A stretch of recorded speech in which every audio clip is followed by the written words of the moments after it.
Common man voice మీ నందం. ఈరోజు మే 8, 9, 10 తేదీల్లో తిరుపతిలో సిపిఎం రాష్ట్ర కమిటీ సమావేశాలు సందర్భంగా ఒక మీటింగ్ని సిపిఎం ఆధ్వర్యంలో కూడా నిర్వహిస్తున్నట్టు తెలుస్తుంది. ట్రంప్ దూకుడు భారత్పై ప్రభావంపై అని చెప్పి బ్యానర్ కట్టుంటారు. ప్రధానంగా దీంట్లో ఒక పక్క శ్రీనివాసరావు గారు ఉన్నారు, ఇంకొక పక్క మనం చూస్తే మోడీ ట్రంప్ ఇద్దరు మాట్లాడుకుంటా ఉంటారేమో అనుకుంటా ఉంటారు. మన మోడీ గారికి సంఖ్యలు పడి ఉంటాయి, ఆయన ట్రంప్ గారు హ్యాపీగా నవ్వుతున్నట్టు కనబడుతుంది. ఇంకొక పక్క పెద్ద ఒక ఈ సరుకులంతా తోలుకుని పోయే పెద్ద విమానాలు ఉంటాయి కదా, దాంట్లో మనుషులందరూ ఎక్కి వెళ్తున్నట్టు. వాస్తవం ఏమంటే అక్కడ నుండి మన జనాన్ని కూడా తరిమేస్తున్నారు.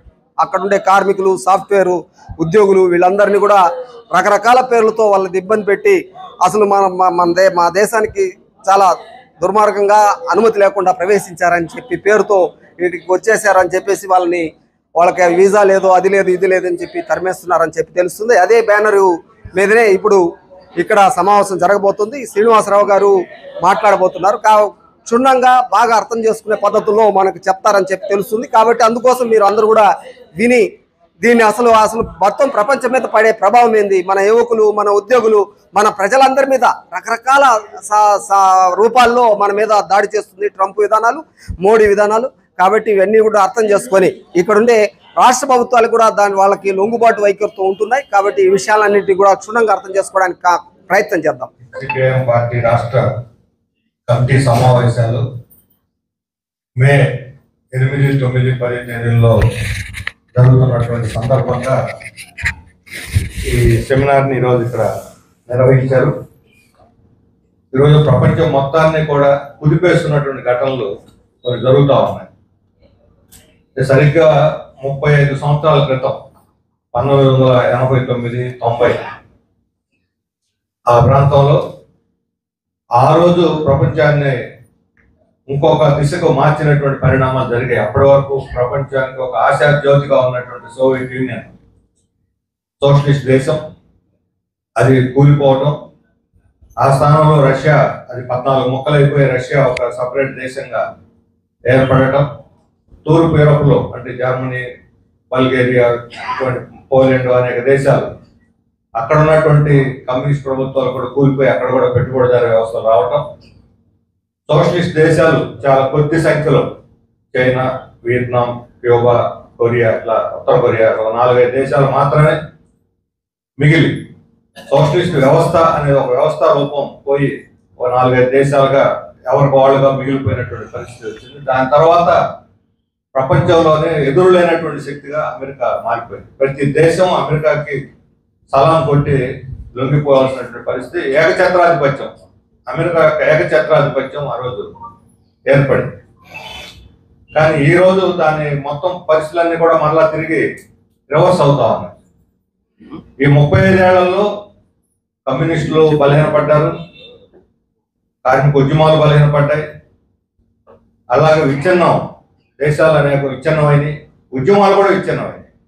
కార్మిక ఉద్యమాలు, రైతు ఉద్యమాలు, బలమైనటువంటి ప్రజాతంత్ర ఉద్యమాలు బలహీనపడ్డాయి.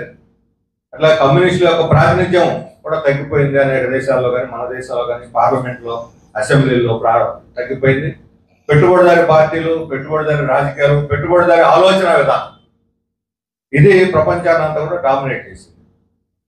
1989 వరకు సోవియట్ యూనియన్, సోషలిజం బలంగా ఉన్నంత వరకు మన దేశంలో సోషలిజం లేకపోయినా, ప్రపంచం అంతా అన్ని దేశాలు సోషలిస్ట్ దేశాలు కాకపోయినా, సోషలిజం అనే ఒక భావం ప్రపంచంని ఒక దిక్సూచిలాగా, ఒక సైద్ధాంతిక దిక్సూచిలాగా అది ప్రభావితం చేసింది. సోషలిజానికి ప్రత్యామ్నాయం లేదు. ఆ రోజు పెట్టుబడిదారి వ్యవస్థ కృషించిపోతుంది, సోషలిజం అభివృద్ధి అవుతుంది. సోషలిస్టు వ్యవస్థలో ప్రజలకి చాలా సమస్యలు పరిష్కారమై ప్రశాంతమైనటువంటి జీవితం, సోవియట్ యూనియన్ అనేది ఒక ఆదర్శవంతమైన జీవితం ఆ రోజుకి ఉండేది. అందువల్ల మన దేశంలో కాంగ్రెస్ వాళ్ళు మా లక్ష్యం సోషలిజం అని ప్రకటించారు. రాజ్యాంగంలో కూడా సోషలిజం అనేది చేర్చారు. ఇప్పుడు మన రాజ్యాంగంలో ఉంటుంది, మనం పీటీలో చదివితే సర్వసత్తాక ప్రజాస్వామ్య లౌకిక సోషలిస్టు రిపబ్లిక్గా మనం ప్రకటించుకున్నాం. అంటే సోషలిజాన్ని కూడా సాధించినా సాధించకపోయినా ఒక లక్ష్యంగా ఒక దిక్సూచిగా మన రాజ్యాంగం సైతం పెట్టుకోవాల్సినటువంటి పరిస్థితి అంతగా ప్రభావితం చేసింది. సోషలిజం అని చెప్తే తప్ప ప్రజలు దాన్ని స్వీకరించినటువంటి ఏ రాజకీయాన్ని స్వీకరించినటువంటి పరిస్థితి, అలాంటి ఒక ప్రభావం సోషలిజం కల్పించింది. అలాగే బీజేపీ వాళ్ళు కూడా జనతా పార్టీ నుంచి చిలిపి అంతకుముందు జనసంఘంగా ఉండేది, కమ్యూనిస్ట్ వ్యతిరేకులు, ఎప్పుడు కమ్యూనిస్ట్ వ్యతిరేకులు, ఆర్ఎస్ఎస్ కన్సర్నల్లో ఉంటుంది, స్వతంత్రోద్యమాన్ని ఎండుపొడి పొడిచారు, అవన్నీ ఫ్యాక్ట్స్. అయినా 80లో బీజేపీ ఏర్పడిన తర్వాత 1980లో సోషలిజం అని చెప్పకపోతే దేశంలో మనం రాజకీయాలు చేయలేమని గాంధీ సోషలిజం మా లక్ష్యం అని ప్రకటించుకున్నారు. ఇప్పుడు సోషలిజాన్ని ఎగతాళి చేస్తున్నారు, కానీ గాంధీ సోషలిజం అనే వాళ్ళు ప్రకటించుకున్నారు. మన సినిమాల్లో సోషలిజం ప్రభావం కనిపిస్తుంది. మీ అందరికి కూడా పెద్దవాళ్ళకు కూడా తెలుస్తుంటుంది. 80లో 90లో వచ్చిన చాలా సినిమాలు కమర్షియల్గా కూడా సక్సెస్. ఎర్ర జెండా లేకపోతే సినిమా తీయలేదు. ఏదో పేరుతో ఒక విప్లవ పాట, ఒక ఎర్ర జెండా ఖచ్చితంగా ఉండాలి సినిమాల్లో కూడా. ఆ రకమైనటువంటి ప్రభావాన్ని కల్పించింది. అలాగే సోవియట్ యూనియన్ ఏర్పడిన తర్వాత 1917లో రష్యాలో విప్లవం వచ్చిన తర్వాత మన దేశం స్వతంత్రం సంపాదించుకోవటానికి కూడా తోడ్పడింది. మన స్వాతంత్రోద్యమానికి బహిరంగ మద్దతు ప్రకటించిన ఏకైక దేశం సోవియట్ యూనియన్. ఆ రోజు లెనిన్ బతికున్నాడు. ఇండియా వాళ్ళు చాలా గట్టిగా పోరాడుతున్నారు, కార్మిక వర్గం సమ్మెలు చేస్తున్నది, వీళ్ళు ఖచ్చితంగా స్వతంత్రం వస్తుంది ఎళ్ళకని చెప్పగలిగిన ఏకైక నేత ఆ రోజు. అప్పుడు ఆర్ఎస్ఎస్ ఏర్పడలేదు. ఏర్పడిన తర్వాత వాళ్ళు హిందూ ముస్లిం తగాదాలు 1925లో ఆర్ఎస్ఎస్ వచ్చింది. 1921 నుంచి స్వాతంత్రోద్యమం చాలా ఉప్పుగా సాగింది. కాంగ్రెస్ మహాసభలో 1921లో మొట్టమొదటిసారి అహ్మదాబాద్లో జరిగింది. ఇప్పుడు గుజరాత్లో ఉన్నటువంటి అహ్మదాబాద్లో కాంగ్రెస్ పార్టీ గాంధీ నాయకత్వంలో మహాసభ జరిగితే కమ్యూనిస్ట్ పార్టీ తీర్మానం పెట్టింది. దాంట్లో కమ్యూనిస్ట్ పార్టీ సభ్యులు అప్పుడప్పుడే కొత్తగా ఏర్పడింది కమ్యూనిస్ట్ పార్టీ 1921 నాటికి. అప్పుడే సభ్యులుగా ఉన్నవాళ్ళు సంపూర్ణ స్వాతంత్రం కావాలని డిమాండ్ చేయాలి, అరకొర స్వాతంత్రం కాదు, సర్వసత్తాక పూర్తి రైట్స్. ఇక బ్రిటిష్ వాడు ఉండకూడదు. అప్పుడు దాకా కోరుతుందంటే నువ్వు ఉంటే ఉండు, మా స్వతంత్రమే, మాకు ఎన్నికలు జరుపు, మాకు కూడా కొన్ని హక్కులు ఇవ్వు. ఇది అప్పటిదాకా చేస్తున్న డిమాండ్. సంపూర్ణ స్వాతంత్రం కావాలనే డిమాండ్ పెట్టింది కమ్యూనిస్ట్ పార్టీ మొట్టమొదటిసారి. ఆ తర్వాత కాంగ్రెస్ పార్టీ దాన్ని 1931లో కాంగ్రెస్ తీర్మానం చేసింది సంపూర్ణ స్వాతంత్రం. ఈ మధ్యలో 10 ఏళ్ళు ఉద్యమం ఊపుగా సాగింది. అందువల్ల ఈ ఉద్యమాన్ని దెబ్బకొట్టాలంటే కమ్యూనిస్టు ప్రాబల్యం పెరిగేటట్టు ఉన్నది. ట్రేడ్ యూనియన్లు పెట్టారు, ఏఐటీసీ, విద్యా సంఘాలు పెట్టారు, ఏఐఎస్ఎఫ్ఓ ఈ పేరుతోటి.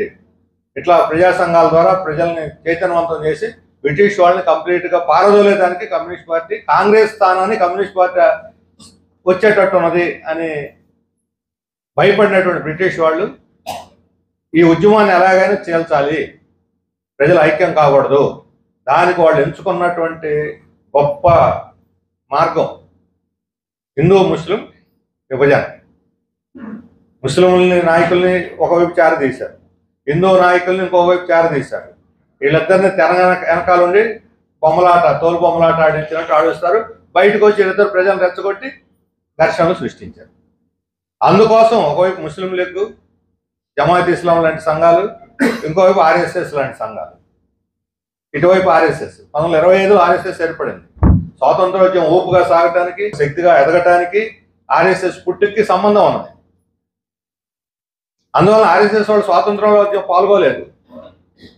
ముస్లింలకు వ్యతిరేకంగా పోరాటం, ప్రజలందరూ బ్రిటిష్ వాళ్ళకి వ్యతిరేకంగా పోరాటం చేస్తుంటే ఆర్ఎస్ఎస్ ముస్లింలకు వ్యతిరేకంగా పోరాటం ప్రారంభించారు. హిందూ ముస్లిం ఘర్షణలు వస్తే కార్మికులు చీలిపోతారు, రైతులు చీలిపోతారు, మొత్తం దృష్టి అంతా మళ్ళీపోతుంది. ఇప్పుడు ఈరోజు జరుగుతుంది. అందువల్ల వీళ్ళిద్దరు కూడా హిందూ ముస్లిం మతోన్మాద శక్తులు రెండు కూడా ఒకళ్ళకొకళ్ళు సపోర్టు. వీళ్ళిద్దరు కూడా సామ్రాజ్యవాదం చేతులు, ఈ మతోన్మాదులు పాచికల్ లాంటి వాళ్ళు. అది స్వాతంత్రోద్యమంలో 1925లోనే రుజువైంది. ఇప్పుడు ఈరోజు మనం చూస్తున్నప్పుడు మన నాగరాజు పెట్టాడు తీర్మానం కూడా మనందరం మౌనం పాటించాం. పహల్గాంలో దారుణమైనటువంటి ఘటన, 26 మంది అమాయకులు కోతకోత గురయ్యారు, చాలా అన్యాయంగా చంపడ్డారు. మనం చూసి అంత దుర్మార్గంగా చంపడ్డారు. ఈ ఉగ్రవాదం వాళ్ళు హిందువులైనా ముస్లింలైనా బౌద్ధులు ఎవరైనా ఉగ్రవాదులే. ఒక ఉగ్రవాది ముస్లిం అయితే ముస్లింలందరూ ఉగ్రవాదులు అవరు. ఒక ఉగ్రవాది హిందువు అయితే హిందువులంతా ఉగ్రవాదులు అవరు. ఒక మర్డర్ చేసిన వాడు రెడ్డి అయితే రెడ్లందరూ హత్యాకాండ చేసేవాళ్ళు ఎవరు? ఒక రేప్ చేసేవాడు బ్రాహ్మణుడు అయితే బ్రాహ్మణులందరూ రేపిస్టులు ఎవరు? ఈ నేరాలకి కులం మతం అంటగట్టి లాభపడాలని చూసేది రాజకీయం. అదే రాజకీయం. ఇప్పుడు వాళ్ళు ముస్లింలు కాబట్టి ముస్లింలు అందరూ ఉగ్రవాదులే. అందుకని హిందూ ముస్లిం నువ్వు ముందు హిందువా అని అడిగి మరి చంపారు. ఇప్పుడు చనిపోయిన కుటుంబాలలో చెప్పారు నేరుగా టీవీల్లో, చంపిన వాళ్ళు ముస్లిం ఉగ్రవాదులే, మమ్మల్ని హిందువులని కూడా అడిగారు. కానీ వాళ్ళు అదే ముస్లింలు మాకు ఆదరించారు, మాకు అన్నం పెట్టారు, మమ్మల్ని సేఫ్గా విమానాలు ఎక్కించారు, ఆటోలో తీసుకెళ్లారు, అన్నం పెట్టారు. ఇవన్నీ మళ్ళీ వాళ్ళు చెబుతున్నారు. అంటే తప్పు చేసినవాడు ముస్లిమే, ప్రజలను ఆదుకున్నవాడు ముస్లిం, బలైన వాళ్ళు హిందువే. అటువంటి ఉగ్రవాదులకు మద్దతు ఇచ్చే వాళ్ళలో కూడా హిందువులు ఉన్నారు. అందుకని దీనికి మతం రంగు పోయటం తప్పు. ఎందుకని వచ్చింది? ఇప్పుడు ఈరోజు భారతదేశంలో మనం ముస్లింలందరూ ఉగ్రవాదులు, హిందువుల మీద దాడి చేస్తున్నారని చెప్పి వీళ్ళని పంపించేయాలి, ఏరేసేయాలి. ఈ రకమైన యాంటీ ముస్లిం, ఇంకొన్ని సందర్భాలు వస్తే యాంటీ క్రిస్టియన్ కూడా, కొన్ని సందర్భాల్లో క్రిస్టియన్ మతస్థులను కూడా ఇదే రకంగా దాడులు చేస్తున్నారు. ఇప్పుడు ఇక్కడ మైనారిటీలు ముస్లింలు, బంగ్లాదేశ్లో ఎవరు మైనారిటీలు? అక్కడ హిందువులు మైనారిటీ. అక్కడ హిందువుల మీద ముస్లిం ఉగ్రవాదులు, ముస్లిం ఫండమెంటలిస్టులు, మతోన్మాదులు, ఇక్కడ ఆర్ఎస్ఎస్ అలాగా, అక్కడ జమాయత్ ఇస్లాం అలాగా, వాళ్ళు వీళ్ళ మైనారిటీల మీద దాడులు చేస్తే అక్కడ కమ్యూనిస్ట్ పార్టీ వాళ్ళని ఖండిస్తున్నది, మైనారిటీలకు అండగా ఉంటుంది. హిందూ మతస్థులకి, హిందువులకు రక్షణకి, గుళ్ళు రక్షణకి అక్కడ కమ్యూనిస్ట్ పార్టీ అండగా. ఆ కమ్యూనిస్ట్ పార్టీ వాళ్ళు అందరూ ఎవరు? ముస్లింలే. ఆ ముస్లిం ఫండమెంటలిస్టులు ఏమంటారు? ఈ సైతాన్లు, ఈ కమ్యూనిస్టులు అంటారు. ఇప్పుడు అమెరికాలో చాలా మంది చదువుతున్నారు, ప్రతి సంవత్సరం 2 లక్షల మంది పోతున్నారు ఆంధ్ర నుంచి, అనేక రాష్ట్రాల నుంచి లక్షలాది మంది చదువుకుంటున్నారు భారతీయులు. ఇప్పుడు ట్రంప్ ఏం చేస్తున్నాడు? వాళ్ళందరినీ పంపించేసేయండి, ఇక్కడ రండి, మీ దేశాలు మీరు వెళ్ళిపోండి అంటున్నాడు. ఇప్పుడు మన 200-300 మంది విద్యార్థుల్ని బేడీలు వేసి మిలిటరీ విమానంలో ఎక్కించి పాసుకుపోయేదానికి కూడా అవకాశం ఇవ్వకుండా, మంచినీళ్ళు ఇవ్వకుండా 24 గంటల పాటు విమానంలో కూర్చొని ఇక్కడ దిగారు, పశువులాగా దించారు. పంపించింది ఎవరు? ట్రంప్. ట్రంప్ ఏ మతస్థుడు? క్రైస్తవులు. కాబట్టి క్రైస్తవులు అందరికి వ్యతిరేకంగా మనం ప్రచారం చేయాలి. మరి ఎందుకు మాట్లాడట్లా మోడీ? ట్రంప్కి వ్యతిరేకంగా అమెరికా ఇంత ఘోరం చేస్తుంటే, ఇంత దారుణం చేస్తుంటే, మన వాళ్ళని అవమానించి వాళ్ళని బేడీలు వేసి ఇండియాకు పంపిస్తుంటే ఏమన్నా వాళ్ళు జబ్బులు కొట్టేశారా, హత్యలు చేశారా, రేపులు చేశారా? చదువుకోవటానికి వెళ్ళారు. ఒకవేళ ఎవడన్నా కన్సల్టెన్సీ వాడు వాళ్ళని తప్పుడు వీసా ఇచ్చి పంపించేసేయడం, లేదా వీసా గడువు తీరిన తర్వాత ఉండొచ్చు. వీసా గడువు తీరిన తర్వాత ఉంటే పొమ్మని చెప్పొచ్చు, దానికి జ్ఞానం అది. అలాంటి వాళ్ళందరినీ బలవంతంగా పంపిస్తే, ఇదే పద్ధతిని బ్రెజిల్ వాళ్ళు అనుసరిస్తే, బ్రెజిల్ దేశస్తుల్ని సంఖ్యలు వేసి విమానాలు పంపితే, బ్రెజిల్ దేశం ఏం చేసింది? అక్కడ ఉన్న లోలా గవర్నమెంట్ ఏం చేసింది? ఇక్కడ విమానం దిగటానికి వీల్లేదు, మీరు మా వాళ్ళని నేరస్తులుగా ఒప్పచెప్తే మేము తీసుకోం అని చెప్పి విమానం తెప్పకుండా వెనక్కి పంపించేశారు. మరలా 7 విమానాలు పంపించి, ప్రజల నుంచి విమానాలు పంపించి, ఆ విమానాల్లో వాళ్ళ దేశస్తుల్ని వీసా గడువు తీరిపోయినటువంటి విద్యార్థులని మర్యాదగా తీసుకొచ్చుకున్నారు. మరి ఆ మాత్రం గట్స్, ఇంత పెద్ద దేశం, ప్రపంచంలో 3వ శక్తి ఎదగబోతున్నాం, మనమే సూపర్ పవర్ అని చెప్పుకున్న వాళ్ళకి అంత గట్స్ లేవా? ఇక్కడే మతం పనిచేయదా? అంటే మత ఘర్షణలు రెచ్చగొడితే ఇప్పుడు హిందువులంతా మా శత్రువులు ఎడగొచ్చి, భారతదేశ హిందువులందరూ మమ్మల్ని మా ఉద్యోగాలు లేకుండా చేస్తున్నారు, మా ఆస్తులు తీసేసుకుంటున్నారు, ఇక్కడ గుళ్ళు కడుతున్నారు, ఏం చల్లవు, మీరు ఇక్కడ వెళ్ళిపోండి మనమే దాడులు చేస్తే ఇక్కడ క్రైస్తవులు మన పరిస్థితి ఏంటి? అమెరికాలో అక్కడ చేస్తున్నారు, ఎక్కడ చేసిన ఘటనలు లేవు, చేయాలని కూడా మనం కోరుకోవట్లా. అది మంచిది, సహజీవనం చేయాలి. అన్ని మతాల వాళ్ళు ఏ దేశంలోనూ కలిసిమెలిసి సహజీవనం చేయాలి, కలిసికట్టుగా పనిచేయాలి, కలిసికట్టుగా జీవించాలి.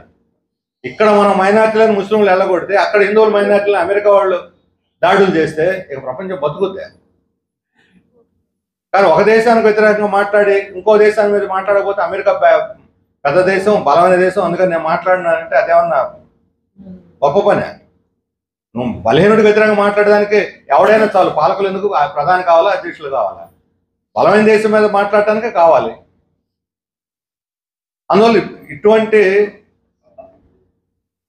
మత విభజన స్వాతంత్రోద్యమ కాలంలోనే ఆ రోజు చేసుకొస్తే, దాన్ని వెనక్కి నెట్టేసి స్వాతంత్రోద్యమాన్ని ముందుకు తీసుకురావడంలో కమ్యూనిస్ట్ పార్టీ ఆ రోజు కృషి చేసిన, దానికి కారణం మన స్వాతంత్రోద్యమం రావడానికి ప్రధానమైనటువంటి కారణం, జయప్రదం కావడానికి సోషలిజం బలపడటం. రష్యాలో బలపడిన సోషలిజం 2వ ప్రపంచ యుద్ధంలో హిట్లర్ని ఓడించి పెట్టుబడిదారు వ్యవస్థను మొత్తం సామ్రాజ్యవాదం బలహీనపడిపోయింది. బ్రిటిష్ వాడు ఇక మనం ఉండలేం, పరిపాలన చేయాలన్న స్థితికి వచ్చాడు. బ్రిటన్ బలహీనపడిపోయింది, సోవియట్ యూనియన్ బలపడింది.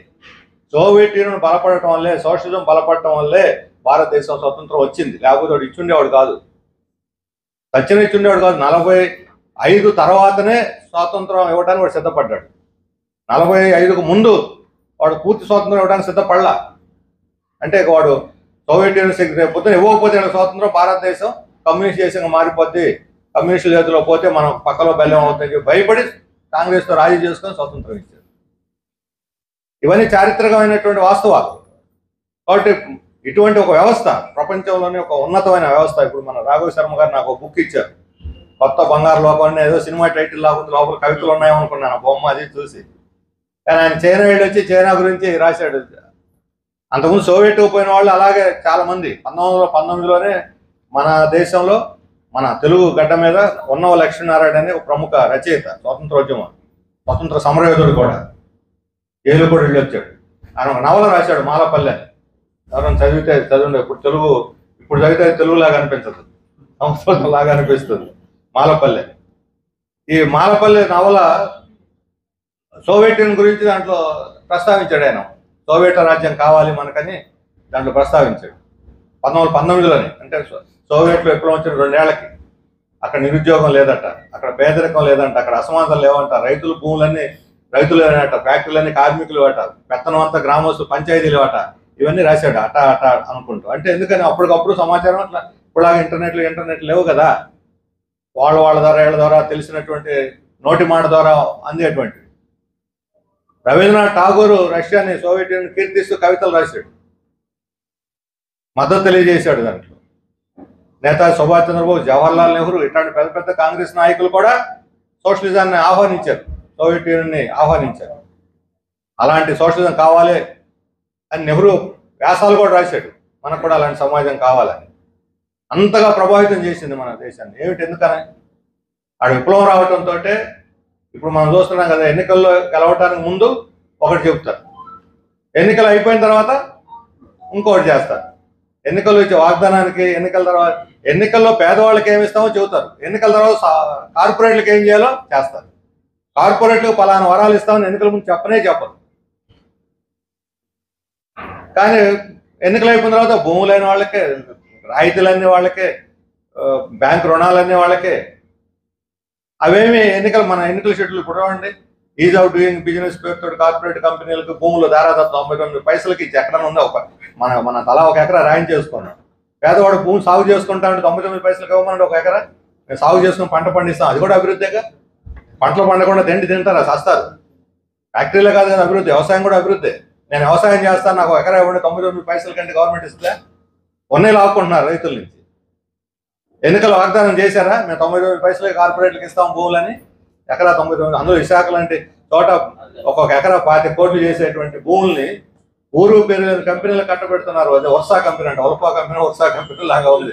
ఆ వర్షా కంపెనీ వాళ్ళు బాగా అవుతాయంటే మనకు తెలియదు.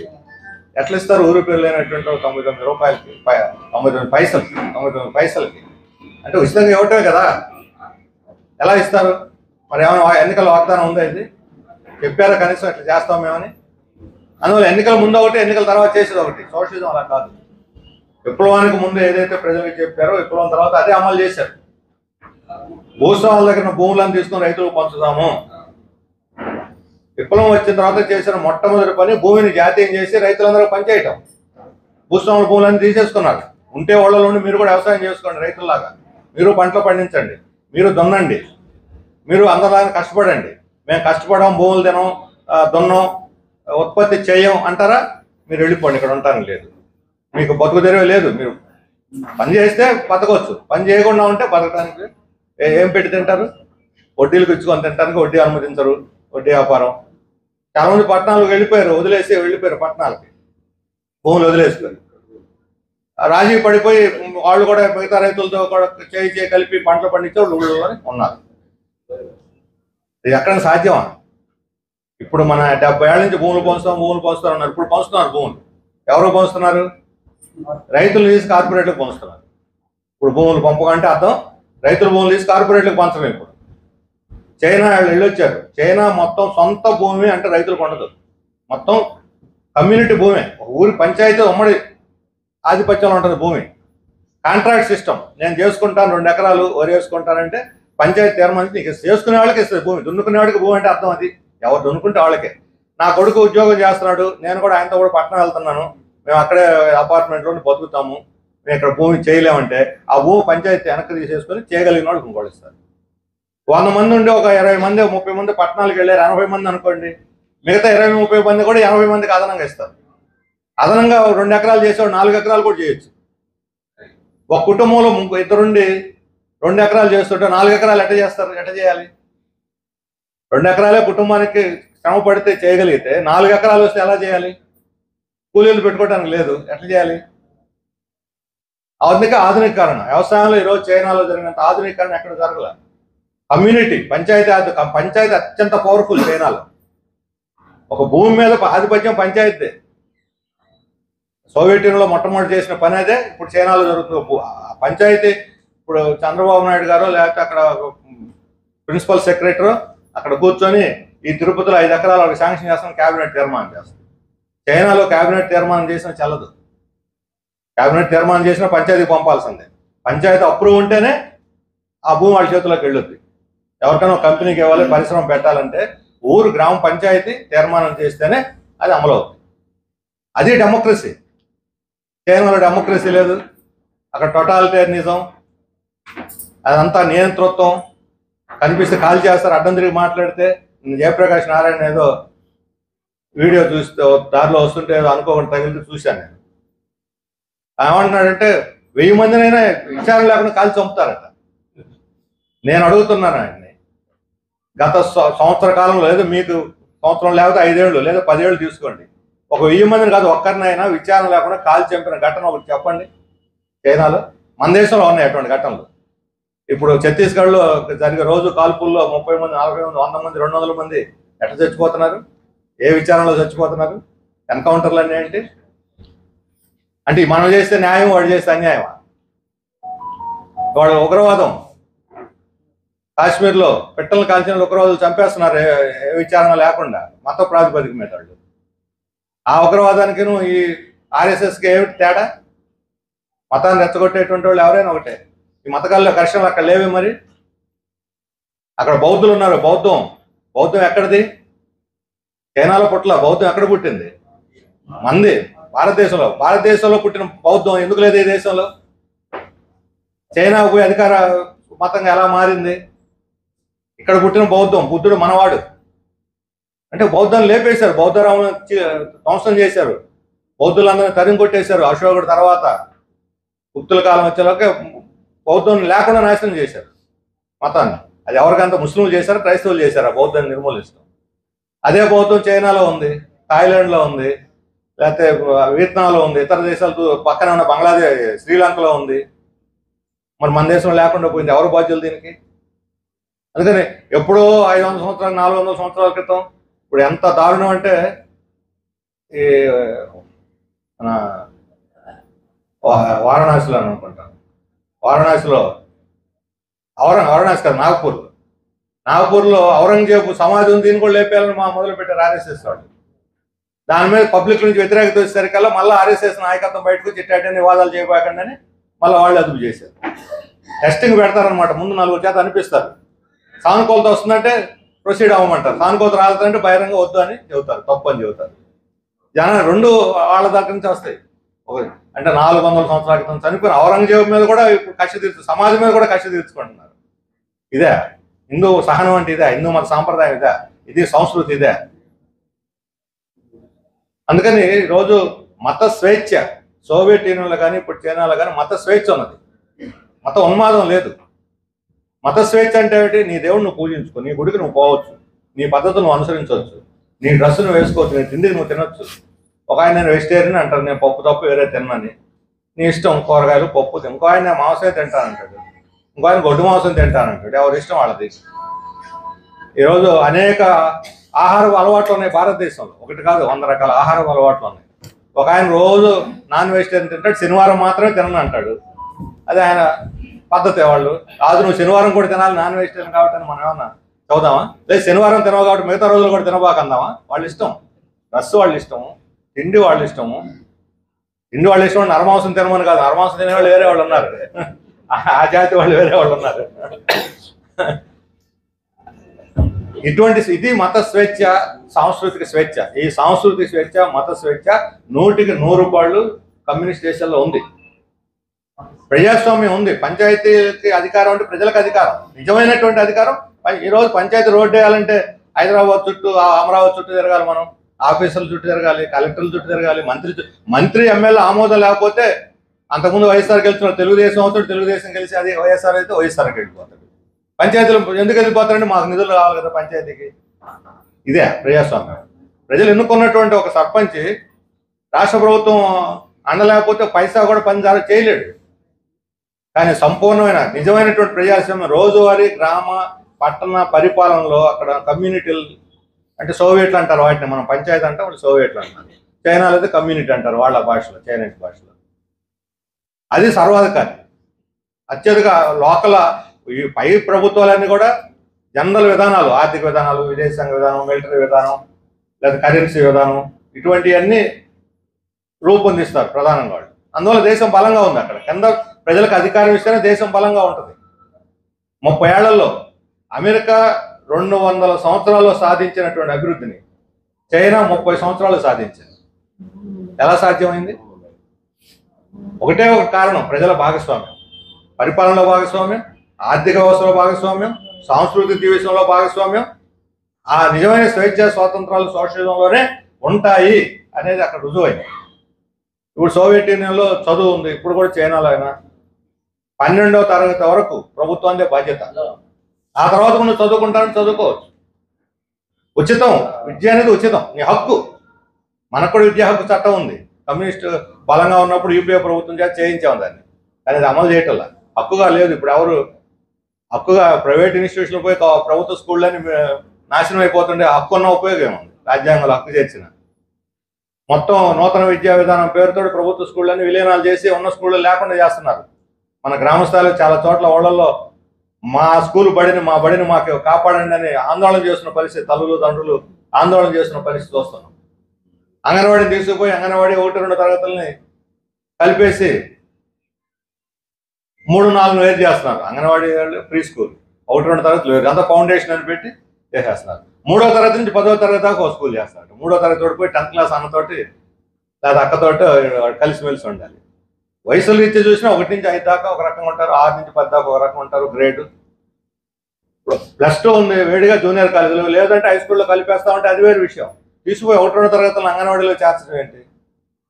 ఈ అంగన్వాడీలు తెచ్చి స్కూళ్ళల్లో పెట్టడం ఏంటి? ఇవన్నీ తలతెక్క విధానాలు తప్ప. ఈవెన్ అమెరికాలో కూడా ప్రీ స్కూల్ వేరు, ఫస్ట్ నుంచి స్కూల్ ఫార్మల్ స్కూలింగ్ వేరు, లేకపోతే ప్లే స్కూల్ వేరు. ఇప్పుడు మన ప్లే స్కూల్ లాంటిదే ప్రీ స్కూల్, ప్లే స్కూల్ లాంటిదే మన అంగన్వాడీ. ఆడించడం, పాడించడం, నిద్రపుచ్చడం, తిండి పెట్టడం, వాళ్ళు క్రమశిక్షణ ఉండేటప్పుడు చిన్నప్పటి నుంచే చేయటం, ఇదంతా అంగన్వాడీ వాళ్ళు. సో మరి ఈ విద్యా హక్కు ఇప్పుడు చైనాలో అత్యంత సైన్స్ అండ్ టెక్నాలజీలో బ్రహ్మాండంగా అభివృద్ధి అయింది.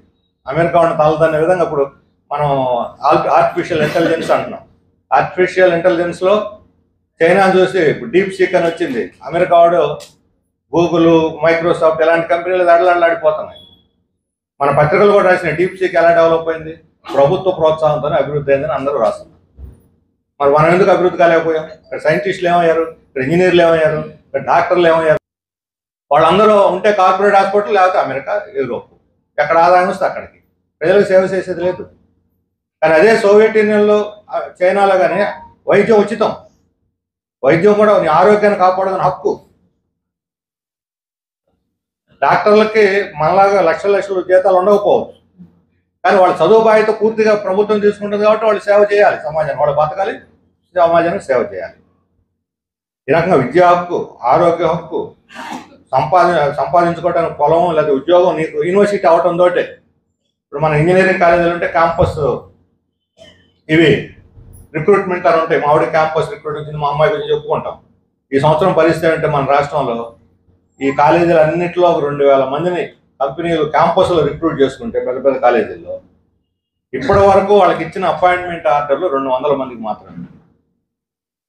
2 లక్షల మంది ఇంజనీరింగ్ గ్రాడ్యుయేట్ బయటకు వస్తారు 4 ఏళ్ళు అయిపోయి, ఫైనల్ ఇయర్ అయిపోయాక. ఇందులో 2000 మంది క్యాంపస్ రిక్రూట్మెంట్ ఇచ్చారు. ఈ 2000 మందిలో 200 మందికి మాత్రమే అపాయింట్మెంట్ ఆర్డర్లు ఇచ్చారు ఉద్యోగాలు. అది కూడా గ్యారెంటీ లేదు. వీళ్ళు గవర్నమెంట్ యాజమాన్యాలు మా క్యాంపస్లో ఎక్కువ ఉద్యోగాలు వస్తాయంటే మళ్ళీ ఎక్కువ మంది చేస్తారని ఆ కంపెనీ ఈ కంపెనీ నుండి పట్టుకొస్తారు. కన్సల్టెన్సీ వాడు ఇస్తాడు, 3 నెలలు జీతం ఇచ్చిన తర్వాత నీకు ప్రాజెక్ట్ లేదు వెళ్ళిపోమంటారు. ఇంతకుముందు అంటే బెంచ్ మీద కూర్చోబెట్టాడు, బెంచ్ కూడా లేదు వెళ్ళిపోమని చెబుతున్నారు. ఉద్యోగం వచ్చిందని కనిపిస్తుంది, పోయింది మనకు కనపడదు. ఈరోజు వర్క్ ఫ్రమ్ హోమ్ అని అంటున్నారు. వర్క్ ఫ్రమ్ హోమ్ అనేది చాలా పెద్ద దోపిడీ. దానికి టైమింగ్స్ ఉండవు, రాత్రి ఉండదు, పగలు ఉండదు. నీ కరెంటు నువ్వే, నీ బల్ల నీదే, నీ కంప్యూటర్ నీదే. ఎప్పుడు తింటూ మధ్యలో కాలు వేస్తే లేచి పరిగెత్తుకుంటూ వెళ్ళిపోవాలి. ఇది ఒక వర్క్ ఫ్రమ్ హోమ్. మీరు ఎవరైనా పిల్లలు ఇళ్ళ దగ్గర ఉంటే వాడు వేరే రూమ్ ఒకటి పెట్టుకొని బందికాన స్వయం సెల్ఫ్ జైలు, దాన్ని సెల్ఫ్ జైలింగే. వర్క్ ఫ్రమ్ హోమ్ అంటే సెల్ఫ్ జైలింగ్, స్వీయ నిర్బంధం. అంతే, స్వీయ నిర్బంధం. పోలీస్ ఎవరు అక్కర్లేదు, స్వీయ నిర్బంధం వర్క్ ఫ్రమ్ హోమ్ అంటే. ఇప్పుడు చంద్రబాబు నాయుడు గారు ఏమంటారంటే మీకు ఫెసిలిటీ కల్పిస్తాం, ప్రతి నియోజకవర్గానికి ఒక కోవర్కింగ్ స్టేషన్ పెడతాం. అంటే ఇటువంటి ఒక బిల్డింగ్ తీసుకొని స్టేషన్లు కట్టేసి ఆడొక ఇంటర్నెట్ కనెక్షన్ ఇస్తారు. నీ ల్యాప్టాప్ పోయి ఆ కనెక్షన్ పెట్టుకొని అక్కడ కూర్చొని పని చేస్తారు. ఒక క్యాంటీన్ పెడతారు, డబ్బులు కట్టి క్యాంటీన్లో. ఇప్పుడే ఇంట్లో అక్క చెల్లో అమ్మ ఎవరో ఒకరు తెచ్చిస్తారు టీ. రేపు వాడికి క్యాంటీన్లో డబ్బులు పెట్టి కొనుక్కోవాలి టీ కూడా. వ్యాపారం, ఈ డెవలపర్కి వ్యాపారం, కన్స్ట్రక్షన్ చేసినటువంటి వాడికి వ్యాపారం, పార్కింగ్ వాడికి వ్యాపారం. ఇవన్నీ జరుగుతాయి. దీనివల్ల ఎంప్లాయ్మెంట్ వస్తుంది కదా అంటారు. ఎంప్లాయ్మెంట్ వస్తుంది. ఒక పార్కింగ్ దగ్గర ఉండేవాడు పాట పాడుకుంటాడు, అక్కడ కాపలా పెడతారు, వాడు 5000 6000 ఇస్తారు. ఇవి వచ్చే ఉద్యోగాలు మనకి. ఇవి అందుకే అందరూ ఇప్పుడు సర్వేలు చేస్తున్నారు మన ఇళ్ళ దగ్గర. ఈ సర్వేలు చేసే అన్ని ఏంటి, మీరు నిరుద్యోగం ఏంటి, 1,50,00,000 మంది తెలియరట. మన పత్రికలో రాశారు, ఈనాడులో తింటారు 1,50,00,000 మంది.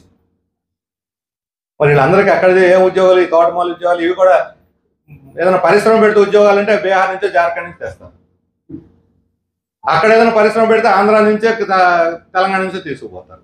ఇక్కడ వాళ్ళు అక్కడికి, అక్కడ వాళ్ళు ఇక్కడ. వీళ్ళైతే గుడి జాగ్రత్త చేస్తారు. ఒక చోట నుంచి ఇంకో చోటకు పోయిన వలస కార్మికులు అయితే అక్కడ రేకుల షెడ్లలో వాటిల్లో ఎండకి తట్టుకొని నిలబడి ఒక్కళ్ళే ఉంటారు, భార్య బిడ్డలు ఉండరు, వాళ్ళని అక్కడ వదిలేసిపోతారు.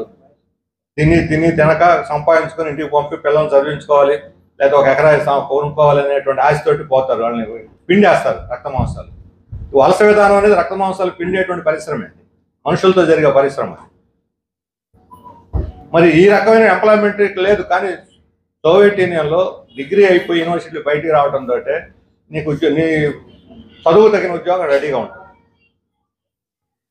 ఎంతమందికి ఉద్యోగాలు ఇస్తారు? వచ్చిన 1934 అంటే విప్లవం వచ్చిన 17 సంవత్సరాలకి, 1934లో ఆఖరి ఎంప్లాయ్మెంట్ ఎక్స్చేంజ్ని మూసేశారు. ఇక నాకు ఉద్యోగం కావాలని దరఖాస్తు పెట్టుకునే అవసరమే లేదు. 17 సంవత్సరాల్లో నిరుద్యోగ సమస్యను పూర్తిగా పరిష్కరించేసింది సోవియట్ యూనియన్. ఇప్పుడు మనకి నిరుద్యోగం ఈరోజు పేపర్లోనూ నిన్న పేపర్లో వచ్చింది, గ్రాడ్యుయేట్లో 23% ఉన్నారు నిరుద్యోగులు. డిగ్రీ చదువుకున్న వాళ్ళలో 23% ఉన్నారు. మొత్తం నిరుద్యోగుల వీటిలో 8%.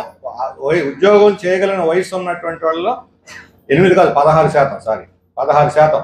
8% అంటే అప్పటికే వేడెక్కిపోద్ది సిస్టమ్. 16% ఉన్నారు. డిగ్రీ చదువుకున్న వాళ్ళు ఎక్కువ ఉన్నారు. ఇప్పుడు డిఎస్సి రాసుకుని చూస్తున్నాం కదా, 16,000 ఉద్యోగాలు. 16,000 ఉద్యోగాలకు ఎంతమంది అప్లై చేసుకున్నారు? 8 లక్షల మంది అప్లై చేసుకున్నారు. ఇప్పుడు అప్లికేషన్లు వస్తాయి చూడండి, 5 లక్షలకు తక్కువ ఉండవు. వాళ్ళకి మళ్ళీ కోచింగ్లు, ఖర్చులు ఇవన్నీ కూడా పాపం ఎన్ని రకాలు వస్తే 16,000 ఉద్యోగాలు, 32,000 ఉద్యోగాలు కానీ సగం నింపుతున్నారు ఖాళీలు ఉండి. కానీ సోవియట్ యూనియన్లో అట్లా కాదు. ఆ రోజు మొత్తం అందరికీ వాళ్ళకి ఉద్యోగం అనేది గ్యారంటీ. ఇవన్నీ గ్యారంటీలు కాదు. చదువు అయిపోయిన తర్వాత, చదువు కాదు సారీ, మన రిటైర్మెంట్ తర్వాత రిటైర్మెంట్ బెనిఫిట్స్ కూడా గ్యారంటీ. నీకు ఆ వయసులో ఆరోగ్యం, ఆ వయసులో తిండి, ఎవరన్నా వృద్ధాప్యాశ్రమం చేస్తాను ఎవరు లేరు ఇంటి దగ్గర అనుకుంటే అది కూడా ప్రభుత్వాలు నిర్వహిస్తాయి. చనిపోయిన తర్వాత అంత్యక్రియలు కూడా గ్యారంటీ, గౌరవప్రదమైన అంత్యక్రియలు కూడా ప్రభుత్వం గ్యారంటీ ఇస్తుంది. నా ఏమవుతుందో, నా శవం చచ్చిన కొడుకు కూతురు పట్టించుకుంటారో లేదని భయంతో ఇప్పుడే వీలునామాలు రాసి పెట్టామని చాలా మంది చూస్తున్నాం. పలానా ఎకరా నా కోసం ఉంది, అది అమ్మి నాకు అంత్యక్రియలు చేయండి అనేవాళ్ళు ఉన్నారు.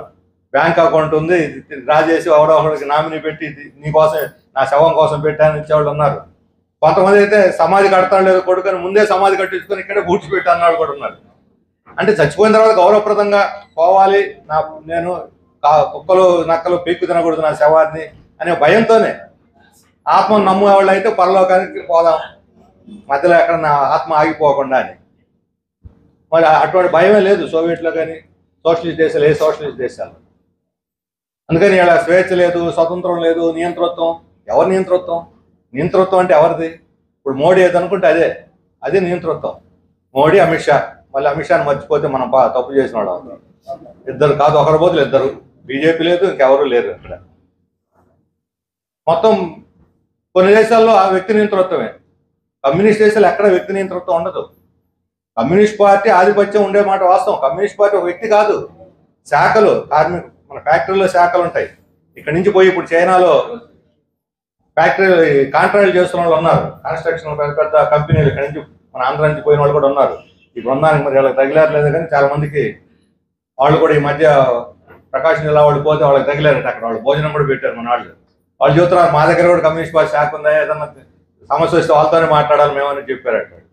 వాళ్ళు లంచాలు తీసుకోరు, మమ్మల్ని బెదిరించరు, కానీ కార్మికుల సమస్య వస్తే మాత్రం మేము వాళ్ళతో మాట్లాడే పరిష్కరించాలి, మా ఇష్టం వచ్చి చేయడానికి లేదు. మరి అక్కడ బాగుంది ఇక్కడ బాగుంది అని అడిగితే మాకు ఇక్కడ ప్రశాంతంగా ఉంది, వేధింపులు లేవు అని చెబుతున్నారు.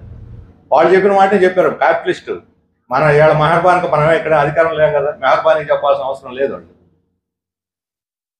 అందుకని అటువంటి ఇప్పుడు నేను రాసిన పుస్తకంలో, శర్మ గారు రాసిన పుస్తకం వస్తే నేను ఎప్పుడు ఇస్తే అట్లా 2 పేజీలు తిరిగేస్తే ఒక చోట ఉంది. ఒక ఆమె ఇక్కడ గైడ్ అంటారు. గైడ్ వచ్చి ఆ గైడ్ అమ్మ రాత్రి కూడా 11, 9 అప్పుడే ఒక్కదాన్ని ఎట్లా వెళ్తామా తోడు లేకుండా మమ్మల్ని ఇంటికని అంటే 9 కాదు 11 కానీ వెళ్తానండి, మాకు ఎటువంటి అభద్రత లేదు ఇక్కడ, మా మీద ఏం జరగదు, నేరాలు చాలా తక్కువ మా దేశంలో, మీరు భయపడాల్సిన అవసరం లేదు, నేను క్షేమంగా ఇంటికి చేస్తానని చెప్పిందని ఆయన రాశారు పుస్తకం. ఇది వాస్తవం. అది గాంధీ కన్న కళలు అవే కదా. ఈ రోజు ఎవరన్నా ఆడపిల్లని 9 షాపు ఏదైనా కొనుక్కొని రమ్మని చెప్పాలంటే తల్లిదండ్రులకి చాలా భయం వేస్తుంది. నేను మొన్న హైదరాబాద్లో మా మనవరాలు ఉంటే నాకైతే ట్యాబ్లెట్ అవసరమైంది, ఇట్లా 9 పంపిస్తే మా అమ్మాయి వచ్చింది లోపల. ఏదే అమ్మాయి అంటే పంపించాలంటే ఒక్కదాని అంటే పంపించావు నాన్న అంటున్నాను. ఆమె భయం చూడండి. నాకేమో ఆడపిల్లని ధైర్యంగా పంపించాలని నాకున్నది. పోతే అవసరం ఫైట్ చేసుకొని రావాలి, వీధులు ఎవడని గోడ చేసి నాకు తల్లి రావాలని నేర్పించాలి మనం. ఆమె భయపడుతుంది. అంటే ఒక అమ్మ తల్లి ఉండే సహజమైన. కానీ సోవియట్లో, చైనాలో అటువంటి భయాలు ఏమి లేవు వాళ్ళకి. అటువంటి ఒక సిస్టమ్ సోవియట్ యూనియన్ అనేది, దాన్ని కావాలని కుట్ర చేసి కూల్ చేశారు. కమ్యూనిస్ట్ పార్టీలో ఉన్న లోపాలు, కొన్ని బలహీనతలు అవి కూడా తోడ్పడ్డాయి. మొత్తం మీద 1989-90లో అది కూలిపోయింది. ఆ తర్వాతనే అమెరికా ఆధిపత్యం స్టార్ట్ అయింది. ఇప్పుడు పెద్దవాళ్ళు కొంతమంది తెలుసు, 90ల తర్వాత మొట్టమొదటి వచ్చిన అంతర్జాతీయ సమస్య ఏంటంటే యుద్ధాలు, ఇరాక్ యుద్ధం, ఇటువంటివి చాలా వచ్చినాయి. WTO ప్రపంచ వాణిజ్య సంస్థ, డెంకెల్ అనేవాడు మారుమోగిపోయింది ఒక 2-3 ఏళ్ళు. 90-95 దాకా 4-5 ఏళ్ళు మారిపోయింది డెంకెల్. పాటలు కూడా వచ్చినాయి డెంకెల్.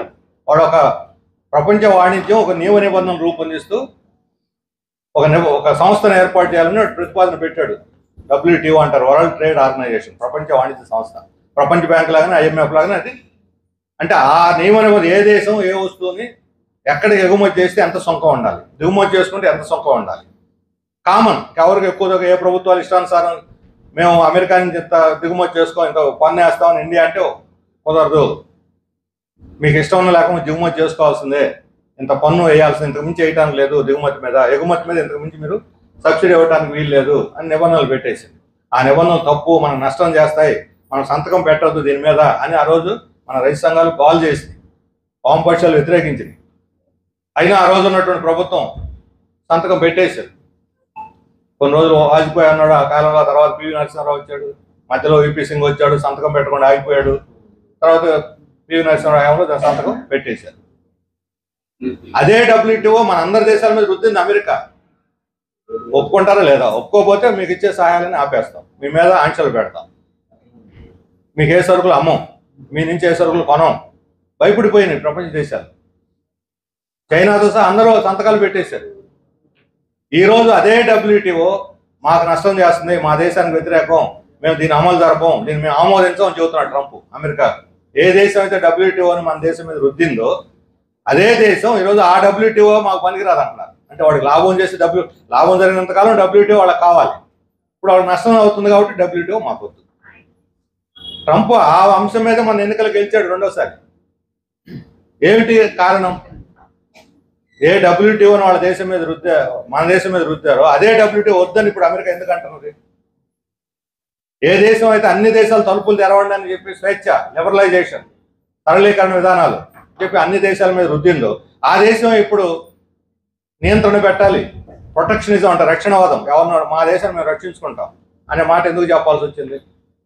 ఇప్పుడు ట్రంప్ యొక్క స్లోగన్ ఏమిటి? Make America great again. ఇది America slogan, Trump slogan. Make America great again అంటే గ్రేట్ అగైన్, మరలా గొప్పతనాన్ని, మన గొప్పతనాన్ని, అమెరికా గొప్పతనాన్ని పునర్నిర్మిద్దాం. అంటే మన గొప్పతనం పోయిందనే కదా దాని అర్థం. మళ్ళా గొప్పతనం పునర్నిర్మాణం అంటే ఉన్న గొప్పతనం పోయిందనే కదా అర్థం. అంటే మన ఆధిపత్యం పోతున్నది, మన చేయి జారిపోతున్నది ప్రపంచం, కాబట్టి మరలా మనం బలపరుచుకోవాలి అనే నినాదం ఇప్పుడు ఇచ్చి ఆ నినాదం మీద గెలిచాడు ట్రంప్ మళ్ళా రెండోసారి. అంత వాతావరణం ప్రజల్లో ఉంది అక్కడ. ఎందుకంటే నిరుద్యోగం పెరిగింది, పేదరికం పెరిగింది, ఆర్థిక అసమానతలు పెరిగినాయి, అశాంతి పెరిగింది. మనం చూసాం, ఒక అతను బ్లాక్ అబ్బాయి దొంగతనం చేశాడని మెడ మీద కాలు పెట్టి, కుతిక మీద కాలు పెట్టి చంపేశారు. నాకు ఊపిరాడటం లేదు అని, ఐఎమ్ నాట్ బ్రెతింగ్ అని ఒక స్లోగన్ ప్రపంచం అంతా అన్న మాట ప్రతిధ్వనించింది. డేవిడ్ ఏదో పేరు నల్ల అబ్బాయి. ఆ అబ్బాయి చనిపోవడానికి వ్యతిరేకంగా ప్రపంచం అంతా స్పందించింది. అమెరికాలో ఉన్న తెల్లవాళ్ళు కూడా స్పందించారు. అక్కడ నలుపు తెలుపు తేడా చూడాల. ఇది అన్యాయం ఒకటి మీద చేయడం. అంత వ్యతిరేకత ఎలా వచ్చింది? ఇది సడన్ గా వచ్చింది కాదు. 2011-12 నుంచే మొదలైంది అమెరికాలో. మొట్టమొదటిసారి 2011లో అప్పుడు పెద్ద సంక్షోభం వచ్చింది. హౌసింగ్ బబులని, రుణాలన్నీ, బ్యాంకులు ఇచ్చిన రుణాలు ఎవడు కట్టల, బ్యాంకులు దివాళా ఇచ్చే స్థితికి వచ్చేసింది. ఆ స్థితిలో కొన్ని బ్యాంకులు మూతపడిపోయింది. అప్పుడు ఆ సంక్షోభంలో కొంతమంది ఉద్యోగాలు పోయినాయి. ఆగుపోయి వాల్ స్ట్రీట్, ఈ మొత్తం అమెరికా బాధలన్నిటి కారణం వాల్ స్ట్రీట్ అంటే షేర్ మార్కెట్ నడిపే కేంద్రం, సెంటర్, ప్రపంచ షేర్ మార్కెట్ల కేంద్రం. అందుకని ఆగుపోయి వాల్ స్ట్రీట్ అనే ఒక ఉద్యమం నడిపితే దాదాపు సంవత్సరం పాటు నడిచింది. అనేక దేశాలకు వ్యాప్తి చెందింది, నగరాలకు వ్యాప్తి చెందింది. యూత్ మెయిన్గా 18-25 సంవత్సరాల మధ్య యూత్, నల్లా లేదు తెల్లా లేదు, ఆ రాష్ట్రం ఈ రాష్ట్రానికి అందరూ వచ్చే పార్కులో, వాల్ స్ట్రీట్ ఎదురుగా ఉన్నటువంటి పార్క్ ఏదో ఉంది దాని పేరు, ఆ పార్కులో వచ్చి కూర్చోవటం, అక్కడే తినటం. వాళ్ళ మీద సానుభూతి కొద్ది ఉద్యోగాలు ఉన్నవాళ్ళు, మామూలు జనం కూడా అక్కడ బ్రెడ్లు, సాసులు, వాళ్ళు ఏమింటే అవన్నీ వాళ్ళకి ఇచ్చేసి పోయేవాళ్ళు. దుప్పట్లు, చెప్పులు, వాళ్ళ దానాలు చేసేళ్ళు. అంత సంఘీభావం వచ్చింది పాల్గొనే వాళ్ళ నుంచి కూడా. ఇది చాలా గొప్ప విషయం. సంవత్సరం పాటు నడవటం అమెరికాలో. ఆ తర్వాత మనం లేటెస్ట్ చూస్తే గాజా మీద ఇజ్రాయెల్ చేసిన దుర్మార్గమైన దాడి. ఈ దాడికి వ్యతిరేకంగా స్పందించింది ఎవరు? గాజా మీద, చిన్న దేశం మీద బాంబింగ్ చేస్తుంటే అన్యాయంగా స్పందించిన వాళ్ళంతా విద్యార్థులు, పెద్ద పెద్ద యూనివర్సిటీలు, ప్రపంచ ప్రసిద్ధిగాంచిన యూనివర్సిటీలు, మామూలు కాదు. Harvard university, Columbia university, New York university, ఇటువంటివి. వీటిల్లో ప్రపంచ ప్రసిద్ధిగాంచిన మేధావులందరూ అక్కడే తయారవుతారు.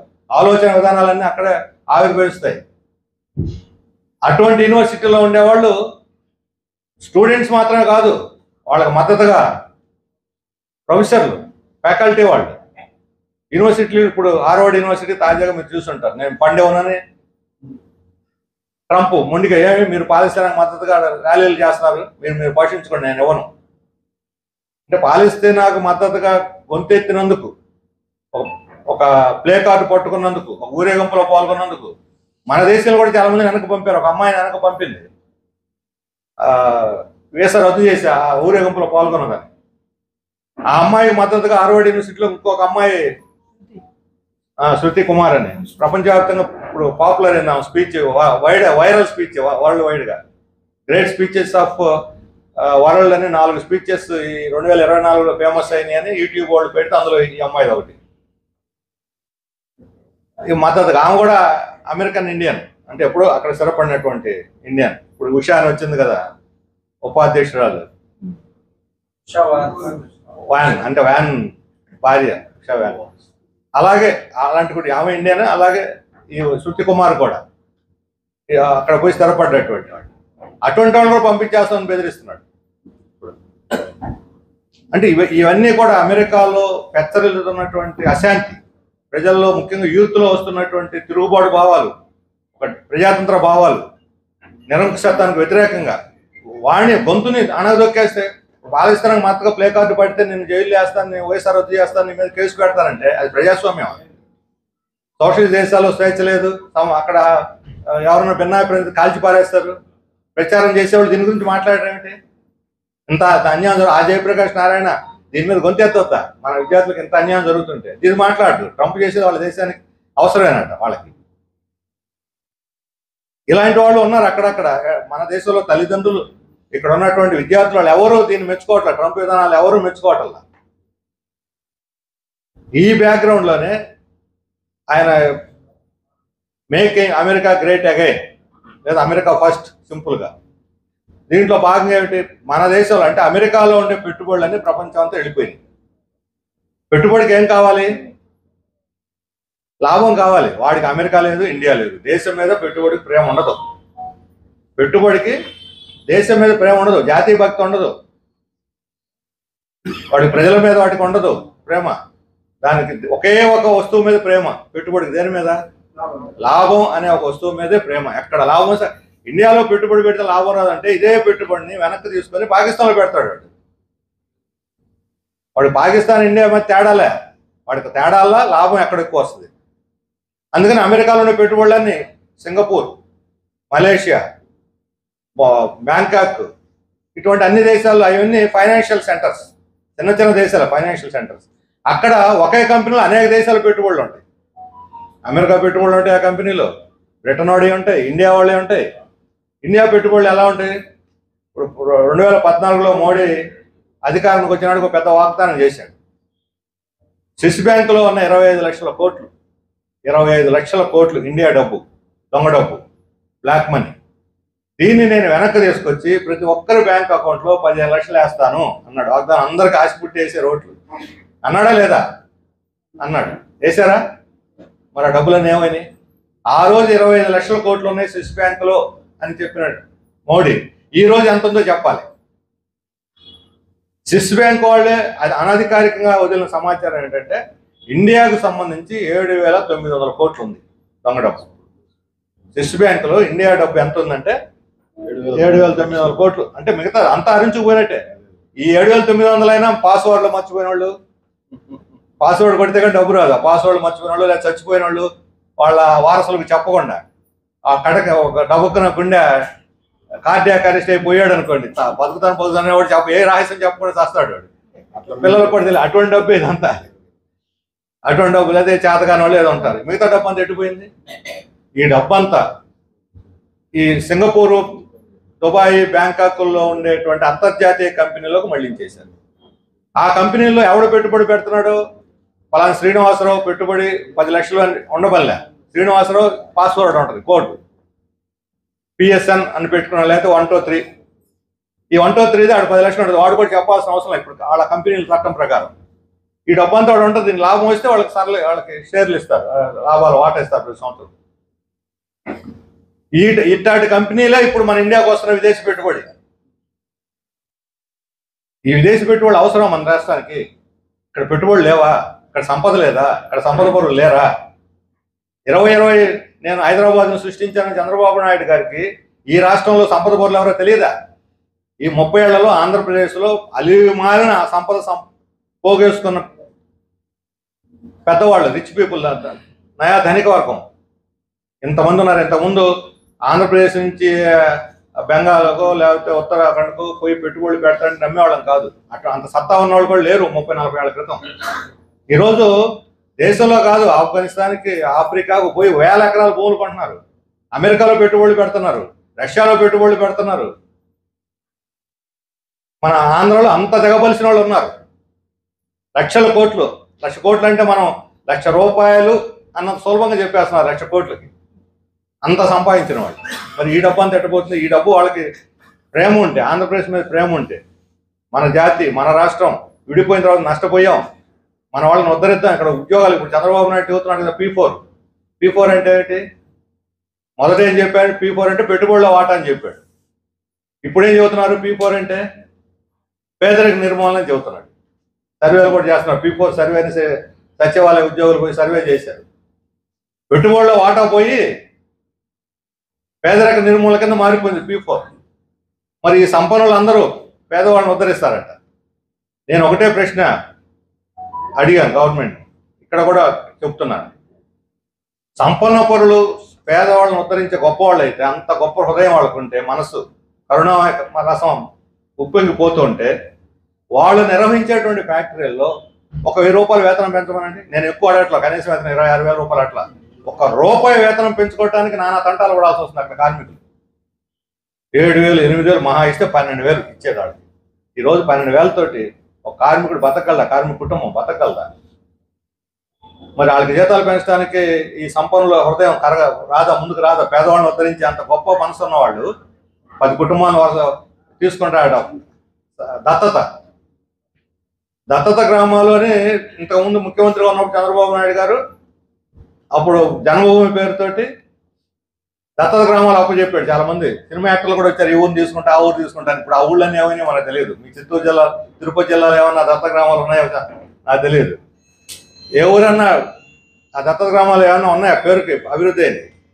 ఇప్పుడు దత్తత ప్రజలు, పేదవాళ్ళ దత్తత. ఇప్పుడు వాళ్ళ దత్తత కాకుండా పేదవాళ్ళ దత్తత. శ్రీమంతుడి సినిమాలో ఉంది కదా, నేను ధనికులు పేదవాళ్ళనే కాదు, ఊరినే కాదు, ఊళ్ళో ఉన్న మంచిని చెడుని కూడా దత్తత తీసుకుంటాను పోరాడాడు సినిమాలో. అట్లా చేసినా మంచిదే, చెడుకు వ్యతిరేకంగా దత్తత తీసుకుంటే. ఇక్కడ ప్రజలను దత్తత తీసుకొని వాళ్ళని ఉద్ధరిస్తామనేవాళ్ళు వాళ్ళ దగ్గర పనిచేసే. ఇప్పుడు మొట్టమొదటి ఉగాది రోజు ప్రారంభించారు ఈ P4ని చంద్రబాబు నాయుడు గారు. ఒక 4 కుటుంబాలకే దత్తత ఇచ్చాడు ఒక కంపెనీకి. ఎవరు ఆ కంపెనీ? మొదటి వచ్చిన కంపెనీ మెగా. అంటే పోలవరం మనం ప్రాజెక్ట్ నిర్మిస్తున్నాడు. పోలవరం ప్రాజెక్ట్ నిర్మిస్తున్నటువంటి మెగా కంపెనీ దత్తత తీసుకునేంత ఉదయం ఉన్నప్పుడు పేదవాళ్ళని, అక్కడుండే కార్మికులు వాళ్ళు ఇస్తున్న వేతనం ఎంత? మొన్ననే 10 రోజుల క్రితం అక్కడ ఒక కార్మికుడు పనిచేస్తూ ప్రమాదంలో చనిపోతే దిక్కు దివాణం లేకుండా ప్యాక్ చేసి ఊరికి పంపాలనుకుంటే అక్కడ సీఈఓ అడ్డం పడి వాళ్ళు నష్టపరిహారం ఇప్పించి పంపాల్సిన పరిస్థితి వచ్చింది. కొంతమంది కార్మికులు 1,00,000 బకాయిలు ఉంటే వేతనాలు ఇవ్వకపోతే ఆ సందర్భంలో పోరాడి ఇప్పించాల్సి వచ్చింది.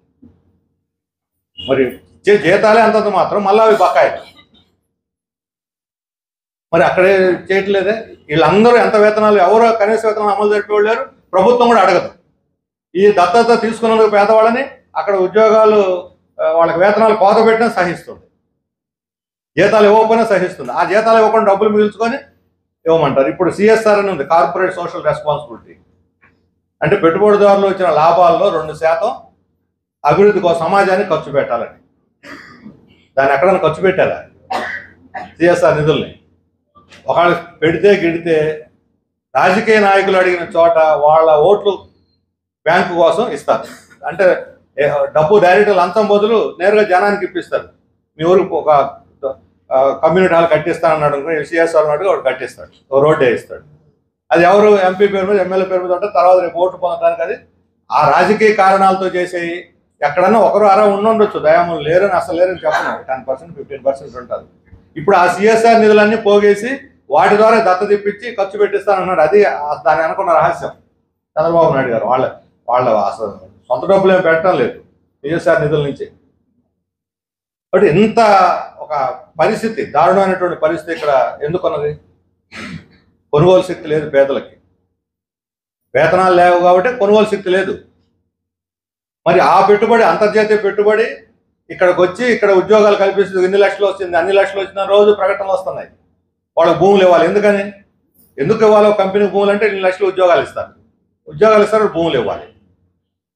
అంటే ఏ దొంగ డబ్బు అయితే స్విట్జర్లాండ్ నుంచి సింగపూర్ చేరిందో ఆ డబ్బే విదేశీ పెట్టుబడితో ఇక్కడికి వచ్చి ఇక్కడ మళ్ళీ ఆ డబ్బే భూములు కాజేస్తుంది మన భూముల్ని.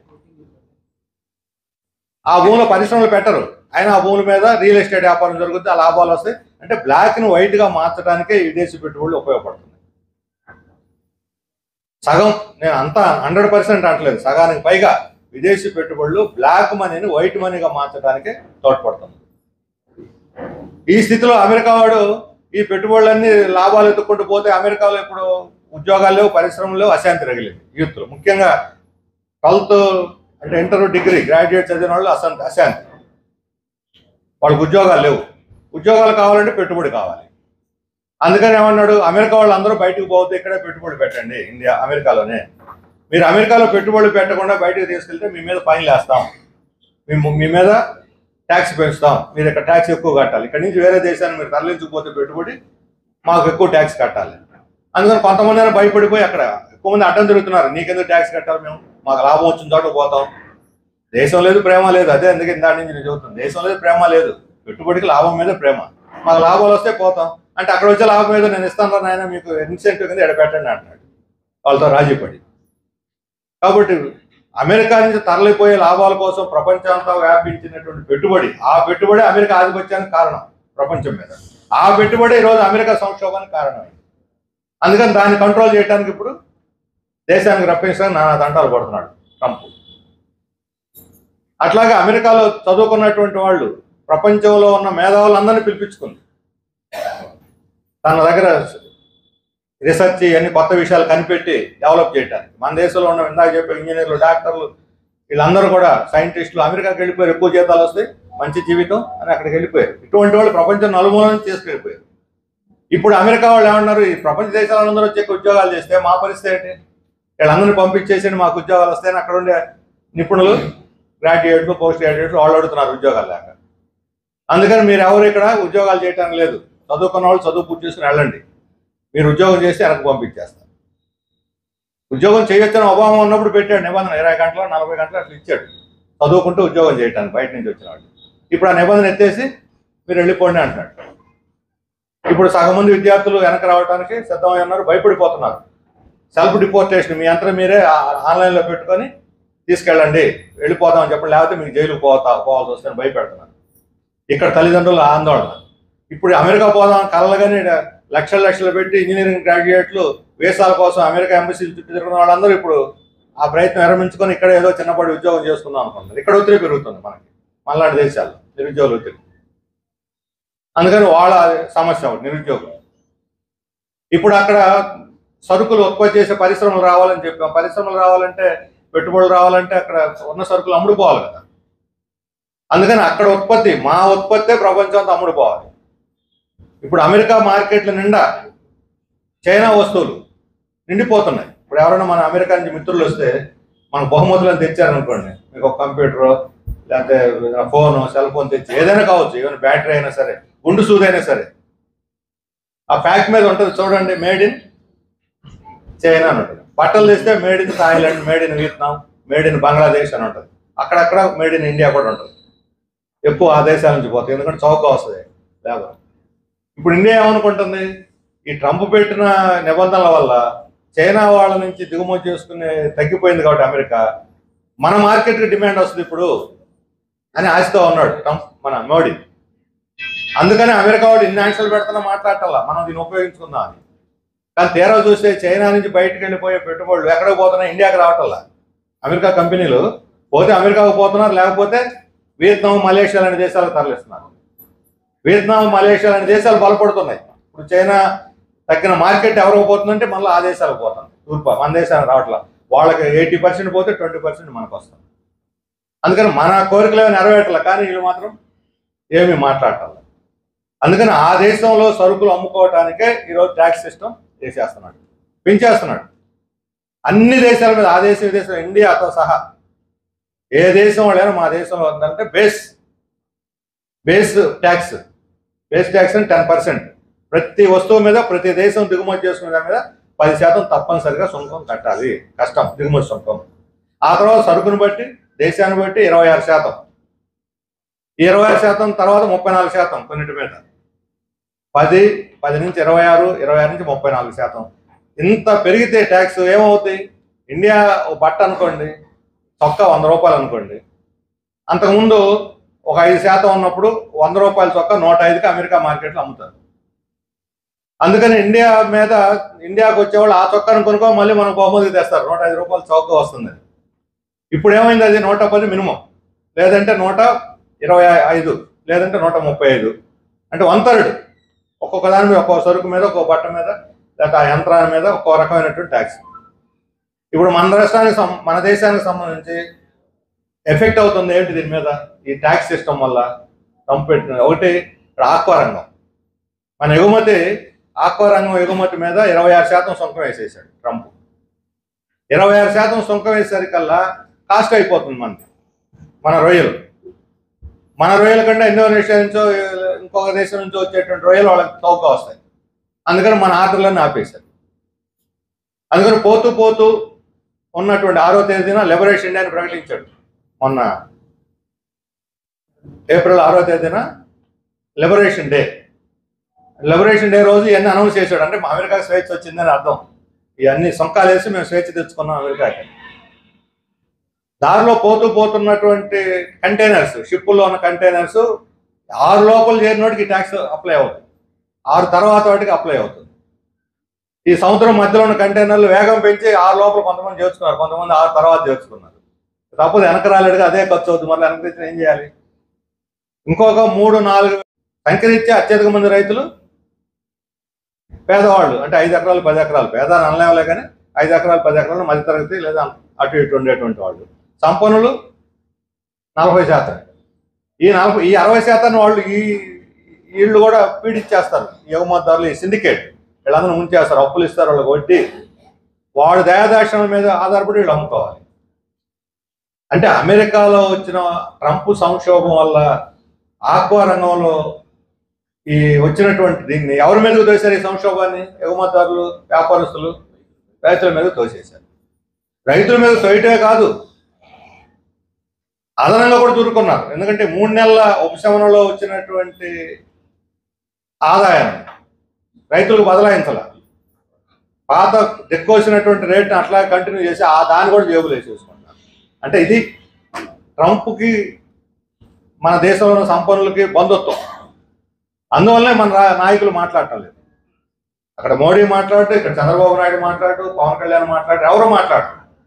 రైతులు ఉద్ధరిస్తామనే వాళ్ళు ఎవరు కూడా ఈ సంక్షోభం వల్ల రైతులు నష్టపోతున్నారని ఎవరు మాట్లాడు. ఎందుకంటే ట్రంప్ను చూసి భయమే కాదు, ఇక్కడ ఎగుమతిదారులు, అప్పుడు ఎగుమతిదారులు కూడా ఉన్నారు. వాళ్ళ పార్టీకి పునాది వాళ్లే, రాజకీయానికి పునాది. అందువల్ల వాళ్ళు షరీక్ అయిపోయారు, మధ్యలో రైతుల్ని ముంచేస్తున్నారు. అలాగే ఇతర ఆహార ఉత్పత్తులు, ఇప్పుడు మొన్న వ్యాన్స్, ఇప్పుడు కూడా ఉన్నాడు వ్యాన్స్, పూర్తి స్థాయి చర్చలు జరగలేదు. వ్యాన్స్ ఎందుకు వచ్చాడు? చుట్టరికం కోసం భార్య ఇండియన్ కాబట్టి అమ్మగారి ఇంటికి వచ్చారని చెబుతున్నాడు. వచ్చింది వాణిజ్య చర్చలు జరపడానికి.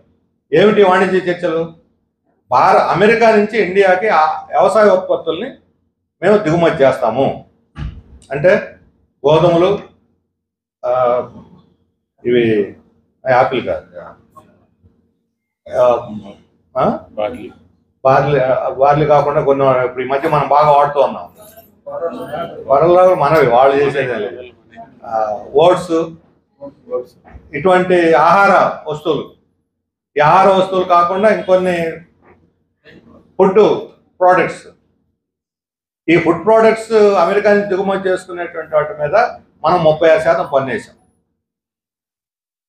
WTO ఒప్పందం ప్రకారం మనం 100% వేయచ్చు వాటి మీద. మనం 100% వేయడానికి అమెరికా దానికి భయపడి 36% వేశారు. ఇప్పుడు ఏమన్నాడు? మేము 10% బేస్ పెట్టాం కానీ మీరు కూడా 10% బేస్ పెట్టండి. ఇది WTO నిబంధనకు వ్యతిరేకం. మేము చర్చించుకున్నాం. మీరు 10% తీస్తే నేను 10 నుంచి 36%, 34% పెంచను. ఇద్దరం 10 సమాన స్థాయి. అంటే ధనికుడు పేదవాడు సమానం అవుతారా? ఇప్పుడు సంపన్నుడు ఏమంటాడు? నేను నా ఫ్యాక్టరీలో పోయి కాపలా మొత్తం పర్యవేక్షణ, రోజుకు 15 గంటలు పర్యవేక్షణ చేస్తానని కష్టపడి అంటాడు. చెమటోడి పని చేస్తున్నాను అంటాడు. నేను 15 గంటలు పర్యవేక్షణ చేస్తున్నాను, నువ్వు కూడా 15 గంటలు పని చేయి అంటాడు.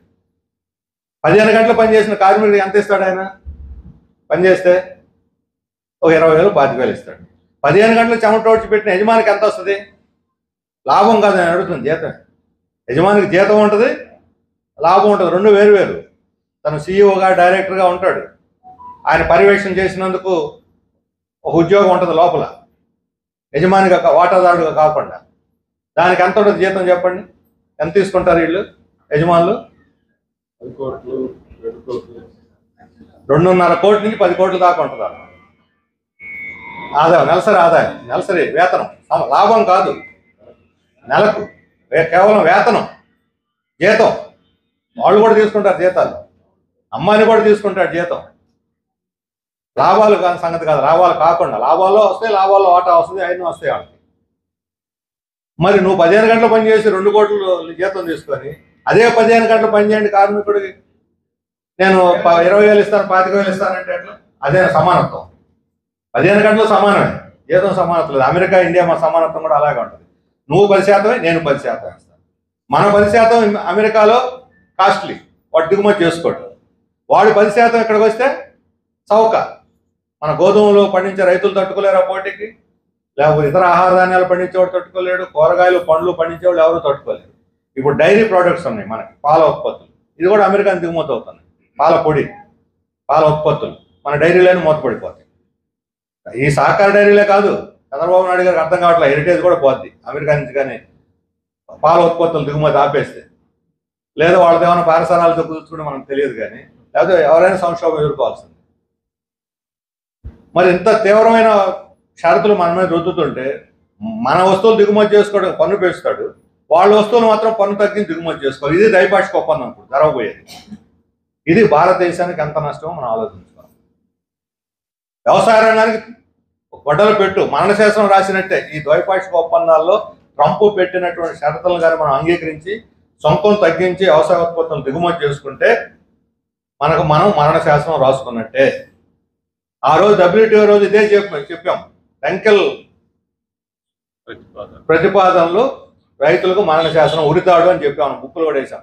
మీరు అంతా ఎట్లాగా అంటారే అన్నాడు. నేను రైతు సంఘ సెక్రటరీని అప్పుడు 30 ఏళ్ల క్రితం. రైతు సంఘ సెక్రటరీగా ఈ సదస్సులో పెట్టి మంచినీళ్ళు సంస్కరణ తెస్తా అన్నాడు చంద్రబాబు నాయుడు. అప్పుడు చెప్పాను, మంచినీళ్లు కొని తాగి, అంటే మన తాగటానికి వాడేటువంటి మంచినీళ్లు కూడా డబ్బులు పెట్టి కొనాల్సి వస్తుంది. అప్పటిదాకా డబ్బులు పెట్టి మార్కెట్లు ఉన్నాయి, బాటిల్స్ ఉన్నాయి. కానీ పెద్ద పెద్ద హోటల్లో సంపన్నులు పార్టీలు పెట్టుకోవడానికి ఉపయోగించేవాళ్ళు ఈ మినరల్ వాటర్ అని. ఇప్పుడు మినరల్ వాటర్ అంటే బస్ స్టాండ్లో కూడా అమ్ముతున్నారు కదా. బాటిల్ దిగితే చాలు, బస్సు రైలు దిగటంతో అందరూ పరిగెత్తే దేనికోసం అంటే బాటిల్ కోసమే, వాటర్ బాటిల్ కోసం. అప్పుడు నమ్మలా వాళ్ళు. అన్నారు మన రైతు సంఘాలు రైతులు పోతే, నువ్వు భలే చెబుతున్నావా, నీళ్లు అమ్ముకుంటాడు ఎవడన్నా, వాడు అమ్ముకుంటే మాత్రం కొనేది ఎవరు, మనకేమంత అవసరం అన్నారు. చంద్రబాబు నాయుడు ఏమన్నా అంటే సర్ఫేస్ వాటర్, బహిరంగంగా బయటకు పోయే నీళ్లు కాదు, మన వాటర్ని ప్రిజర్వ్ చేసుకోవాలి. ఎక్కడక్కడ ఇంకుడు గుంతలు తవ్వేసి నీళ్ళన్నీ అక్కడే దిగిపోయేటట్టు చూడాలి. అంటే ఏంటి, భూగర్భంలో వాటిని మనం పరిరక్షించుకోవాలి, దాన్ని పెట్టి నిక్షిప్తం చేసుకోవాలి. అప్పుడు భూమి కూడా చల్లగా ఉంటుంది. అంటే ఎందుకని సర్ఫేస్ వాటర్ కాకుండా భూగర్భ జలాలకి ఇంకుడు గుంతలు పెట్టి లేకపోతే చెక్ డ్యాములు పెట్టి ప్రాధాన్యత ఇచ్చాడు? భూగర్భ జలాలు పోతే ఆ జలాలను తీసి శుద్ధి చేసి అమ్మటానికి వాల్యూ యాడెడ్ అంటారు. దానికి వ్యాపారం కింద మార్చేదానికి ఆ రోజు అదే చెప్పాము, వ్యాపారం కింద మార్చడానికే రైతులు డబ్బులు కట్టాలి. మనం పోరాడకుండా ఉంటే ఈ పాటికి వ్యవసాయ పంట కాలువలకు మీటర్లు వచ్చిండే, కొన్ని చోట్ల కట్టారు నాగార్జున సాగర్ మీద, మనం పగలు కొట్టేసాం. ఆ తర్వాత ఎన్నికలు ఓడిపోయాడైనా ఇక వెనక్కి వెళ్ళిపోయింది ఆ ప్రతిపాదన. ఇప్పుడు మళ్ళా ముందుకు తెస్తున్నారు ప్రతిపాదన. మంచినీళ్లు పెట్టి కొనుక్కోవాల్సినటువంటి పరిస్థితి ఆ రోజు అంకెల ప్రతిపాదన వస్తే 20 ఏళ్ల తర్వాత అది ఆచరణ రూపం మనం చెప్పింది. ఈరోజు ఈ వ్యవసాయ ఉత్పత్తుల్ని ఫ్రీ ట్రేడ్ పేరుతోటి అమెరికా నుంచి మనం ద్వైపాక్షిక ఒప్పందం పేరుతో కానీ అంగీకరిస్తే మరలా అలాంటి పరిస్థితి వ్యవసాయ సంక్షోభానికి. ఇప్పటికే వ్యవసాయ ఈ సంవత్సరం ఉన్నంత తీవ్రమైన వ్యవసాయ సంక్షోభం ఇంతకుముందు ఇప్పుడు లేదు. 5-6 సంవత్సరాల తర్వాత ఈ సంవత్సరం మొదటిసారి మళ్ళా తీవ్రమైన వ్యవసాయ సంక్షోభం వచ్చింది. వ్యవసాయ సంక్షోభంలో ఇప్పుడు ధాన్యం కావచ్చు, పత్తి కావచ్చు, మిర్చి కావచ్చు, కోకో రైతులు, కోకో అంటే బ్రహ్మాండమైన మార్కెట్ ఉన్నటువంటిది, ఎగుమతి రేటు 750 ఉంటే 400 ఇస్తారు రైతులకి. అంటే సగానికి సగం లాభం అనమాట. అన్ని ఈ సంవత్సరం ఫలాని వ్యవసాయ ఉత్పత్తి రేటు బాగుంది అనేటువంటి ఇదే లేదు. అంత తీవ్రమైన సంక్షోభం, రైతులకు ఆదాయాలు పడిపోతాయి, దీనివల్ల అప్పులు పాలవుతారు. మళ్ళీ ఇప్పుడు మహారాష్ట్రలో ఆత్మహత్యలు మొదలైనవి. మనకి మరట్వాడ ప్రాంతంలో మొట్టమొదట 1900, ఇప్పుడు నేను ఇందాక చెప్పిన సంస్కరణలు ప్రారంభమైన 1981, 91, 92 ప్రాంతంలో ఈ WTO అయిపోయిన 5-6 ఏళ్లకే ఈ ఆత్మహత్యలు మొదలైంది. ఇప్పుడు మరలా చూస్తున్నాం మహారాష్ట్రలో, అక్కడ బీజేపీ ప్రభుత్వం ఉంది. ఈరోజు మహారాష్ట్రలో మరట్వాడ ప్రాంతంలో జరుగుతున్న సంక్షోభమే రేపు ఆంధ్రప్రదేశ్లో కూడా వస్తుంది, తీవ్రమైన సంక్షోభం. కారణం ట్రంప్ యొక్క సొంత విధానం, టారిఫ్ విధానం. ఈ టారిఫ్ విధానాన్ని ఆమోదించడానికి ద్వైపాక్షిక ఒప్పందం పేరుతో మన ప్రభుత్వం మీద ఒత్తిడి తెస్తున్నారు. వ్యాన్స్ వచ్చింది, అందుకోసమే చర్చలు చేస్తున్నారు. మన ప్రభుత్వం లొంగిపోవడానికి సిద్ధంగా ఉంది. అక్కడేమో ఎగుమతి సుంకం 34% చేసి దాన్ని మళ్ళీ 10% తెచ్చి, ఇక్కడ మాత్రం 36% ఉన్న మన సుంకాన్ని 10% తీసుకుపోతే మన ఎగుమతిదారులకు లాభం జరగవచ్చు తప్ప దేశీయ మార్కెట్ పూర్తిగా నాశనం అయిపోద్ది, వ్యవసాయం పూర్తిగా సంక్షోభానికి గురవుతుంది. అందుకని అసమానమైన ఈ ఒప్పందాన్ని 10-10 సమానత్వం అని కూడా చాలా పెద్ద పొరపాటు. 10-10 సమానత్వం కాదు, మార్కెట్లో అసమానమైన అమ్మకాలు.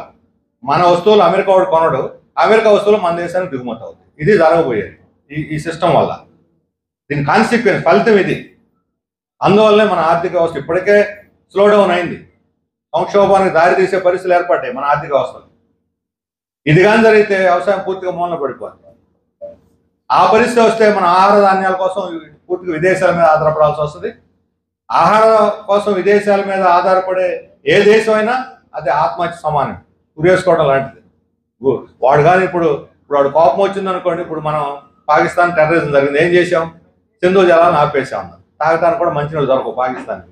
ఇప్పుడు పాకిస్తాన్ లబోదేపో అంటుంది, మీరు చర్చిద్దాం, మధ్యవర్తి పెట్టుకోండి, ఎవరన్నా నిష్పాక్షమైన విచారణ చేయండి, మాకేం సంబంధం లేదు అన్నారు. వాళ్ళకి సంబంధం ఉందా లేదా? మోడీ అటు తోసేసాడు. ఒక యుద్ధ వాతావరణాన్ని సృష్టించడానికి తన వైఫల్యాలన్నింటినీ కప్పెట్టుకొని ఇప్పుడు అందరిలో జాతీయ ఈ భావాలను ముందుకు తీసుకొచ్చి అటు తోసేయడానికి ప్రయత్నం చేస్తున్నాడు. రేపొద్దున మన పరిస్థితి కూడా అంతే అవుతుంది. తిండి లేదనుకోండి, అమెరికా వాడు నేను చెప్పి ఇప్పుడు మొన్నే పెట్టాడు, మోడీని పిలిచి అమెరికా సడన్గా వెళ్ళిపోయాడు. అమెరికాకి 2 రోజులు ఉన్నాడు, ట్రంప్తో మాట్లాడి వచ్చి 2 ఒప్పందాలు చేస్తున్నాడు. ఏంటి? F-35 విమానాలు కొంటాను అని. ఈ F-35 విమానాలు అంటే F-16 విమానాలు అమెరికా పాకిస్తాన్ దగ్గర ఉన్నాయి, దీనికి పోటీగా F-35.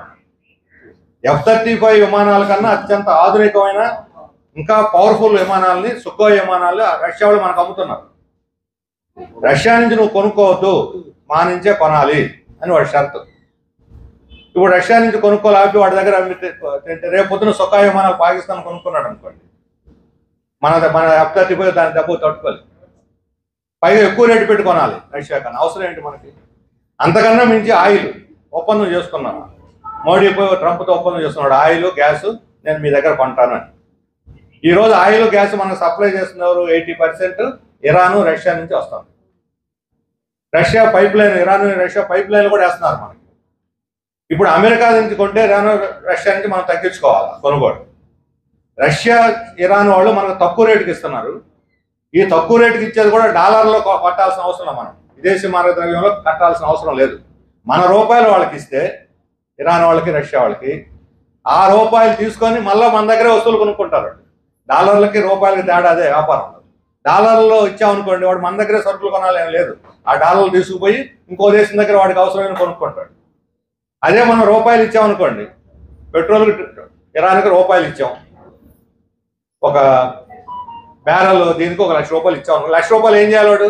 అమెరికాలో పెట్రోల్లో ఖర్చు పెట్టలేడు కదా. ఎక్కడ ఖర్చు పెట్టాలి? మన దగ్గర తీసుకున్న రూపాయలు మళ్ళీ మన దగ్గరే ఖర్చు పెట్టాలంటే మన దేశం వస్తువులు కొనుక్కొని వెళ్ళాలి వాడు. అది మనకు లాభం, 2 విధాల లాభం. తక్కువ రేటుకి వస్తుంది, మళ్ళీ ఆ డబ్బు పెట్టి మన వస్తువులు వాడు కొనుక్కొని వెళ్ళాలి. ఇక్కడ డిమాండ్, మన వస్తువులకు డిమాండ్ వస్తుంది. మన ఆహార ఉత్పత్తులు మెయిన్గా ఇక్కడి నుంచి కొనుక్కుపోయేది వాళ్ళకి పండగ కాబట్టి ఆహార ఉత్పత్తులు కొనుక్కెళ్తారు. 2 విధాల లాభం. ఇప్పుడు దాన్ని తగ్గించుకొని అమెరికా వాడి దగ్గర కొనుక్కోవాలి, లేకపోతే మీకు నేను అన్ని సప్లైలు ఆపేస్తానంటాడు. ఇప్పుడు టారిఫ్ వచ్చిన తర్వాత మన మీద పెట్టిన షరతు ఏమిటి? మీరు చైనా దగ్గర ఏమి కొనొద్దు, అన్నీ నేనే సప్లై చేస్తాను, చైనా దగ్గర మీరు దిగుమతులు ఆపేయండి అని. మనకు వచ్చే నష్టమేం లేదు చైనా దిగుమతులు ఆపేస్తే. ఇప్పుడు గగ్గోలు పెడుతుంది ఎవరు? చైనా నుంచి దిగుమతి చేసుకొని పెట్టుబడిదారు. వాళ్ళకి ఇప్పుడు మన 5G నడవాలనుకోండి, అంబానీ 5G మనకు ఇప్పుడు ఫోన్లో వస్తున్న 5G, దీనికి అవసరమైన ప్రతి పార్ట్ వాడి దగ్గర కొనుక్కోవాలి. మన సెల్ ఫోన్లకు అవసరమైన బ్యాటరీలను వాడి దగ్గర కొనుక్కోవాలి. కొత్తగా ఎలక్ట్రానిక్ వెహికల్స్ వస్తున్నాయి, కార్లు, వాళ్ళ దగ్గర కొనుక్కోవాలి. 80 ఎలక్ట్రానిక్ కార్లు, ఎలక్ట్రానిక్ వస్తువులు ఇవన్నీ చైనా నుంచే ప్రపంచానికి అమెరికాతో సహా పోతున్నాయి. ఇప్పుడు ఈ బ్యాటరీలు తయారు చేయడానికి అవసరమైనటువంటి లీథియం నిల్వలు 80% చైనా చేతిలో ఉన్నాయి. లీథియం నిల్వలు రేపు అమెరికా కంపెనీలు కూడా ఇప్పుడు మళ్ళీ వాళ్ళకి ఇప్పుడు చైనా మీద ఎంత వేసాడు ట్రంప్ ట్యాక్స్? 245% పోయాడు. పెంచుకుంటూ 245 అంటి మీద వేయడు, పంటి మీద వేస్తాడు, కానీ 240 దాకా పోయాడు. ఇప్పుడు దిగాడు మళ్ళా, చైనాతో మేము చర్చలకు సిద్ధమే అంటే డైరెక్ట్ చెప్పడానికి కాకుండా చైనా వాళ్ళు అడిగితే మేము చర్చిస్తాం అంటే వాళ్ళు అడగాలన్నమాట. చైనా వాళ్ళు ఏం చేశారు, మేము ఒక సెక్రటరీ పెడుతున్నాం చర్చల కోసం, మీరు కూడా పెట్టండి అన్నాడు. ఇప్పుడు వాడు ఏమంటాడు, 50% తగ్గిస్తానన్నాడు. మళ్ళా 240 దాకా పోయి, ఎందుకంటే అమెరికా వాళ్ళే కగ్గోలు, అమెరికాలోనే ఊరేగింపులు మొదలైనవి ఇప్పుడు ఈ టారిఫ్ వ్యతిరేకంగా. అమెరికాలోనే ప్రతిఘటన మొదలైంది. వాళ్ళకి వస్తువులు దొరకటాలా, అన్నీ ఆగిపోయినాయి. ఇప్పుడు వాళ్ళ వీడు ఆపేసాడు చైనా వాళ్ళు, వాళ్ళ ఆటో ఇండస్ట్రీ నడవడానికి అవసరమైనటువంటి ముడి సరుకునంతా ఆపేశారు. వాళ్ళ ముడి సరుకు ఎప్పుడైతే ఆగిపోయిందో చైనా నుంచి రావాల్సింది అక్కడ కార్ల ఉత్పత్తి ఆగిపోయింది. రేట్లు పెరిగిపోతున్నాయి, ఎంప్లాయ్మెంట్ పడిపోతుంది.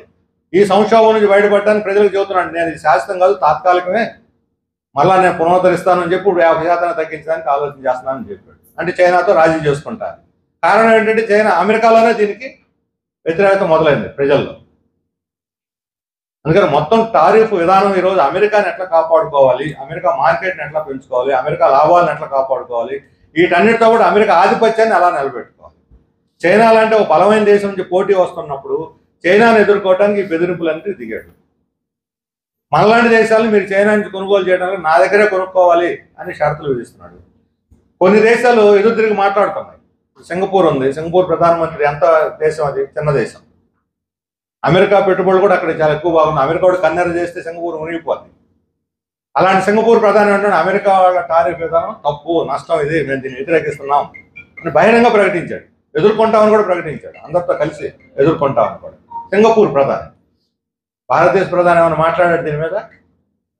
వీళ్ళు అంటారు వాడికేం బాధ్యత లేదండి, సింగపూర్ ఉంటే ఉంటుంది, పోతే పోతే, మనకు బాధ్యత ఉంది.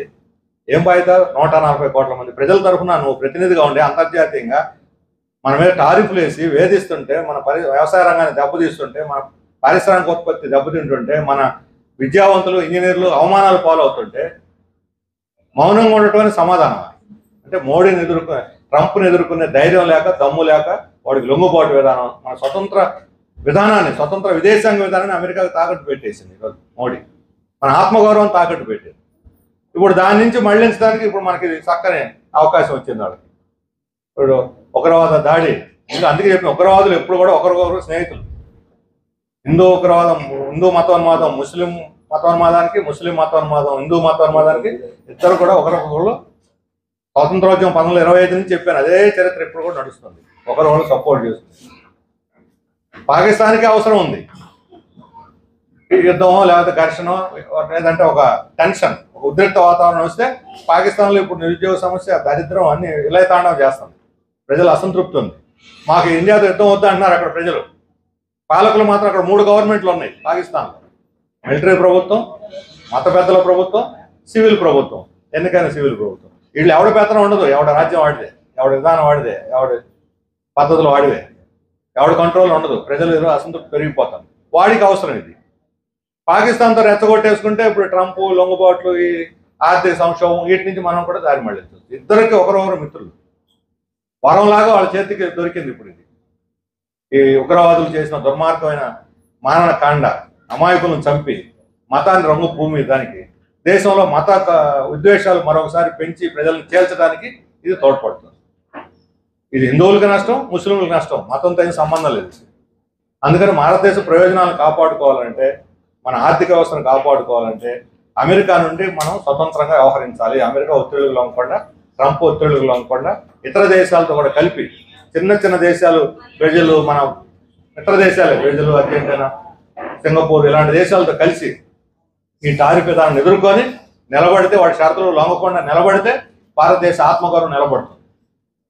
అది అసలు శక్తి. మోడీ 56 అంగుళాల ఛాతీని ట్రంప్ ముందు ప్రదర్శించాలి. ట్రంప్ ముందు ప్రదర్శిస్తేనే మనకు ఉగ్రవాదం ఎదుర్కొనే ధైర్యం కూడా వస్తుంది. ఈరోజు రేపు పొద్దున అమెరికా వాడు పాకిస్తాన్తో కూడా మిత్రత్వం ఉంది. రేపు డబల్ ద గేమ్ ఆడతాడు. పాకిస్తాన్ని మన ఇద్దరిని కూర్చోడి రాజీ కూడా చేయగలడు. మన ప్రయోజనాల నిమిత్తం వాడికి ఉంటుంది. అమెరికా వాడి game plan. America game plan ప్రకారం మనం నడుచుకోవటం, మనం ఉగ్రవాదాన్ని ఎదుర్కోవడానికి మనం స్వతంత్ర విధానాన్ని అనుసరిస్తాం. మన స్వతంత్ర విధానాన్ని అనుసరిస్తేనే మనం ఉగ్రవాదాన్ని కూడా ఎదుర్కోగలుగుతాం. కాశ్మీర్ మంది, ఆ కాశ్మీర్ ప్రజల్ని పరిగణలోకి తీసుకోవాలి, మనం వాళ్ళ విశ్వాసంలోకి తీసుకోవాలి. ఆ ప్రజలు కూడా ఈరోజు ఉగ్రవాదానికి వ్యతిరేకంగా ముందుకు వస్తున్నారు. ఇంతకుముందు ఎప్పుడూ లేని విధంగా కాశ్మీర్ ప్రజలు ఉగ్రవాదానికి వ్యతిరేకంగా ర్యాలీలు చేస్తున్నారు. మేము భారతీయులమే, అందరం కలిసి పోరాడదాం అంటున్నారు. వాళ్ళని కూడా విశ్వాసంలో తీసుకొని ఉగ్రవాదాన్ని ఎదుర్కొంటే మనం నిలబడగలుగుతాం. పాకిస్తాన్ అయినా ఇంకోరిని ఎదుర్కొని నిలబడగలుగుతాం. చాలా మంది విశ్లేషకులు కూడా చెబుతున్నారు, ఉగ్రవాదాన్ని వదిలిపెట్టి పాకిస్తాన్ మీదకి మళ్ళించడం సరైనది కాదని చర్చలు వస్తా ఉన్నాయి. ఉగ్రవాదులు ఎక్కడోళ్ళు? మన ఇండియాలోని అతను దాని నాయకత్వం వహించినటువంటి పేరేదో ఉంది బొమ్మ, అది కూడా రిలీజ్ చేశాడు, గులామ్మ ఏదో పేరు ఉంది. అతను అనంతనాగ్ ఈ జరిగిన ఈ జిల్లావాడే, ఇప్పుడు ఘటన జరిగిన జిల్లావాడే, చదువుకోవడానికి పాకిస్తాన్ వెళ్ళాడు. అక్కడ ఉగ్రవాదిగా మారి రాజస్థాన్ ఇండియాకు వచ్చాడు, టీమును తయారు చేసుకున్నాడు, దాడి చేశాడు, మళ్ళీ పాకిస్తాన్కి పారిపోయాడు. ఇంకెక్కడ గుట్టలో చెట్లు ఉన్నాడు ఎవరో తెలియదు. మనం ప్రభుత్వం చెబుతున్న ప్రకారం పాకిస్తాన్ పారిపోయాడు. ఆ ఘటన ఎట్ట జరిగింది? ఇందాక చెప్పి జయప్రకాష్ నారాయణ గారు ప్రతి మనిషికి కాపలా ఇస్తారా, సాధ్యం అని అడుగుతున్నారు ఆయన. మనం అడిగామా? ఎవరు అడగట్లా ప్రతి మనిషి కాపలా పెట్టమని. జమ్మూ కాశ్మీర్ చాలా సెన్సిటివ్ ఏరియా. నిన్న మొన్నటి దాకా, ఇప్పుడు ఈ ఏడాదిలోనే 3 ఘటనలు జరిగినాయి, పెద్ద ఘటనలు. నువ్వు టూరిజాన్ని ప్రోత్సహిస్తున్నావు, ఏజెన్సీలు అందరూ మీరు రాండి జమ్మూ కాశ్మీర్ చూడండి అంటున్నారు. దాని ఎందుకంటే అక్కడ ప్రశాంతంగా ఉందని రుజువు చేయడానికి, ప్రజల ముందు, ప్రపంచం ముందు మేము జమ్మూ కాశ్మీర్ సమస్యను పరిష్కరించుకున్నాం, అక్కడేమి ఇప్పుడు ఉగ్రవాదం లేదు, ప్రశాంతంగా ఉందని చెప్పడానికి టూరిజాన్ని ప్రోత్సహించిన వాడు. ఇది సెన్సిటివ్ ఏరియా. అనంతనాగ్లో ఈ పహల్గాం అనేది మినీ స్విట్జర్లాండ్ అంటారు. కొండలు ఎక్కిపోవాలి, పెద్ద నది దాటాలి, గుర్రాల మీద ఎక్కి పైకి పోవాలి, అక్కడ ప్రశాంతంగా ఉంటుంది, బాగుంటుంది దేశం. మరి అంత కొన్ని వేల మంది వచ్చారు. అంతటి ఒక సందర్శన ప్రాంతంలో కనీసం ఒక పోలీస్ కూడా లేడు. కొన్ని ఎలా ఉంటాయంటే, ఘటన జరగడంతో వెంటనే వచ్చింది వాళ్ళు కూడా మిలిటరీ డ్రెస్లో ఉన్నారు అని చెప్పి ప్రచారం జరిగిపోయింది. టీవీలు అంతా మిలిటరీ వేషంలో వచ్చి కాలు చంపిపోయారు అని. కానీ ఇప్పుడు వాళ్ళ వేషాలు అన్నీ ఇప్పుడు చూసిన వాళ్ళు చెప్పిన తర్వాత బొమ్మలు గీసి ఇప్పుడు ఫోటోలు వేస్తున్నారు. ఎవరు మిలిటరీ వేషాలు లేరు. అంటే కొన్ని ఎట్లా వస్తాయంటే, ఎవడో ఒకడు గాలి వార్తలు ఏదో సృష్టించేస్తే అంటే అందరికీ వాడు పాకిస్తాన్ నుంచి వచ్చాడని మొదటి చెప్పారు. అసలు అక్కడ ఆ జిల్లా వాళ్ళని ఇప్పుడు చెబుతున్నారు. వివరాలు అన్ని సేకరించిన తర్వాత వస్తున్నాయి వాస్తవాలు. పాకిస్తాన్ ప్రేరేపించి పంపిందా, అక్కడ మతోన్మాదులు ప్రేరేపించి పంపించారా, మిలిటరీ వాళ్ళు ప్రేరేపించి పంపించారా, ఆడ క్యాంపులు ఉన్నాయి, ఇవన్నీ ఇప్పుడు నీకు తేల్చాలి. అందుకని ఉగ్రవాదాన్ని ఎదుర్కోవడంలో కీలకమైన అంశం అక్కడ ప్రజలు విశ్వాసంలో తీసుకొని ప్రజలే ఎదుర్కోవాలి, ప్రజల ద్వారా ఎదుర్కోవాలి. మిలిటరీ మాత్రం ఎదుర్కోలేదు. మిలిటరీ అవసరమే, కానీ మిలిటరీ మాత్రమే ఎదుర్కోలేదు. ప్రజల సహకారం లేకుండా ఉగ్రవాదాన్ని ఎదుర్కోలేదు. ఉగ్రవాదం పరిష్కారం అయింది అన్నారు, పరిష్కారం కాలేదని ఈ సంవత్సరం 3 ఘటనలు వరుస పెట్టి తెలియజేస్తారు. అందువల్ల ఖచ్చితంగా ఉగ్రవాదాన్ని ఎదుర్కోవడంలో కూడా ఈ అంతర్జాతీయ శక్తుల పాత్ర ఉంది. అమెరికా వాడిని నమ్ముకుంటే ఉగ్రవాదం అసలు ఉగ్రవాదాన్ని ఇప్పుడు అమెరికా వాడు, పాకిస్తాన్ రక్షణ మంత్రి చెప్పాడు, మా చేత ఉగ్రవాదాన్ని నడిపించింది అమెరికా వాడు, బహిరంగ చెప్పాడు. మీరు పేపర్లో వచ్చి ఉంటుంది. పాకిస్తాన్ రక్షణ మంత్రి మాకు ఉగ్రవాద పాఠాలు నేర్పి ఇక్కడ ప్రోత్సహించిందే, మా చేత ఈ పనులు చేయించింది అమెరికా వాడు అని. రేపొద్దున అమెరికా పాకిస్తాన్, ఇప్పుడు అమెరికా ఏం మాట్లాడాలా, పాకిస్తాన్ నోరు మూయని కూడా అనలా. రేపు ఏదైనా యుద్ధం వచ్చిందనుకున్న ఉదాహరణకి వాడు ఎవరిని బలపరుస్తాడు? మనకే ఆయుధాలు ఇస్తాడు, వాడికి ఆయుధాలు ఇస్తాడు, ఇద్దరు తనుకోండి అంటారు. తనుకొని రాజీ చేస్తాము. ఇప్పుడు మనకు ఊళ్ళో పంచాయతీలు ఉంటాయి కదా, అన్నదమ్ముల మీద తగాదు వచ్చిందనుకో, ఒక 5 ఎకరాల దగ్గర రాండ్రి 5 ఎకరాలు నాకు ఇచ్చేయండి, నేను పంచుతాను, 2 ఎకరాలు ఇచ్చి 1 ఎకరా వేసేసుకుంటాడు. రేపు పొద్దున అదే అవుతుంది ఈ మధ్యవర్తి, అమెరికా మధ్యవర్తి ఇస్తాం. అందుకని అమెరికా మీద ఆధారపడకూడదు. ఉగ్రవాదాన్ని నిర్మూలించినప్పుడు మన స్వతంత్ర వైఖరి, మన దేశ ప్రయోజనాలు, భారతదేశ సమగ్రత, ఐక్యత, కాశ్మీర్ ప్రశాంతత, ఉగ్రవాద నిర్మూలన అనేది లక్ష్యంగా ఉండాలి తప్ప అమెరికా వాళ్ళ మధ్యవర్తిత్వం ఇంకోటి అంగీకరించి అటు పాకిస్తాన్ని మనల్ని ఇద్దరిని ప్రోత్సాహపరి చేసేటువంటిది వాడి మార్కెట్కో లేకపోతే వాడి పొద్దున ఈ టారిఫ్ విధానాన్ని సమర్థించుకోవడానికి దీన్ని ఉపయోగించుకుంటాడు తప్ప మన దేశానికి ఏమి లాభం చేకూర్చడు. అందులో స్వతంత్రంగా విదేశాంగ విధానం అనేది కీలకమైన అంశం. మన స్వతంత్రం వచ్చినప్పటి నుంచి కాపాడుకుంటూ వచ్చాం దాన్ని, ఇక ముందు కూడా అదే విధానం కొనసాగాలి. అందుకు భారత ప్రభుత్వం మీద కూడా మనం ఒత్తిడి తేవాలని చెప్పి నేను చెబుతూ ముగిస్తా ఉన్నాను. అందరికీ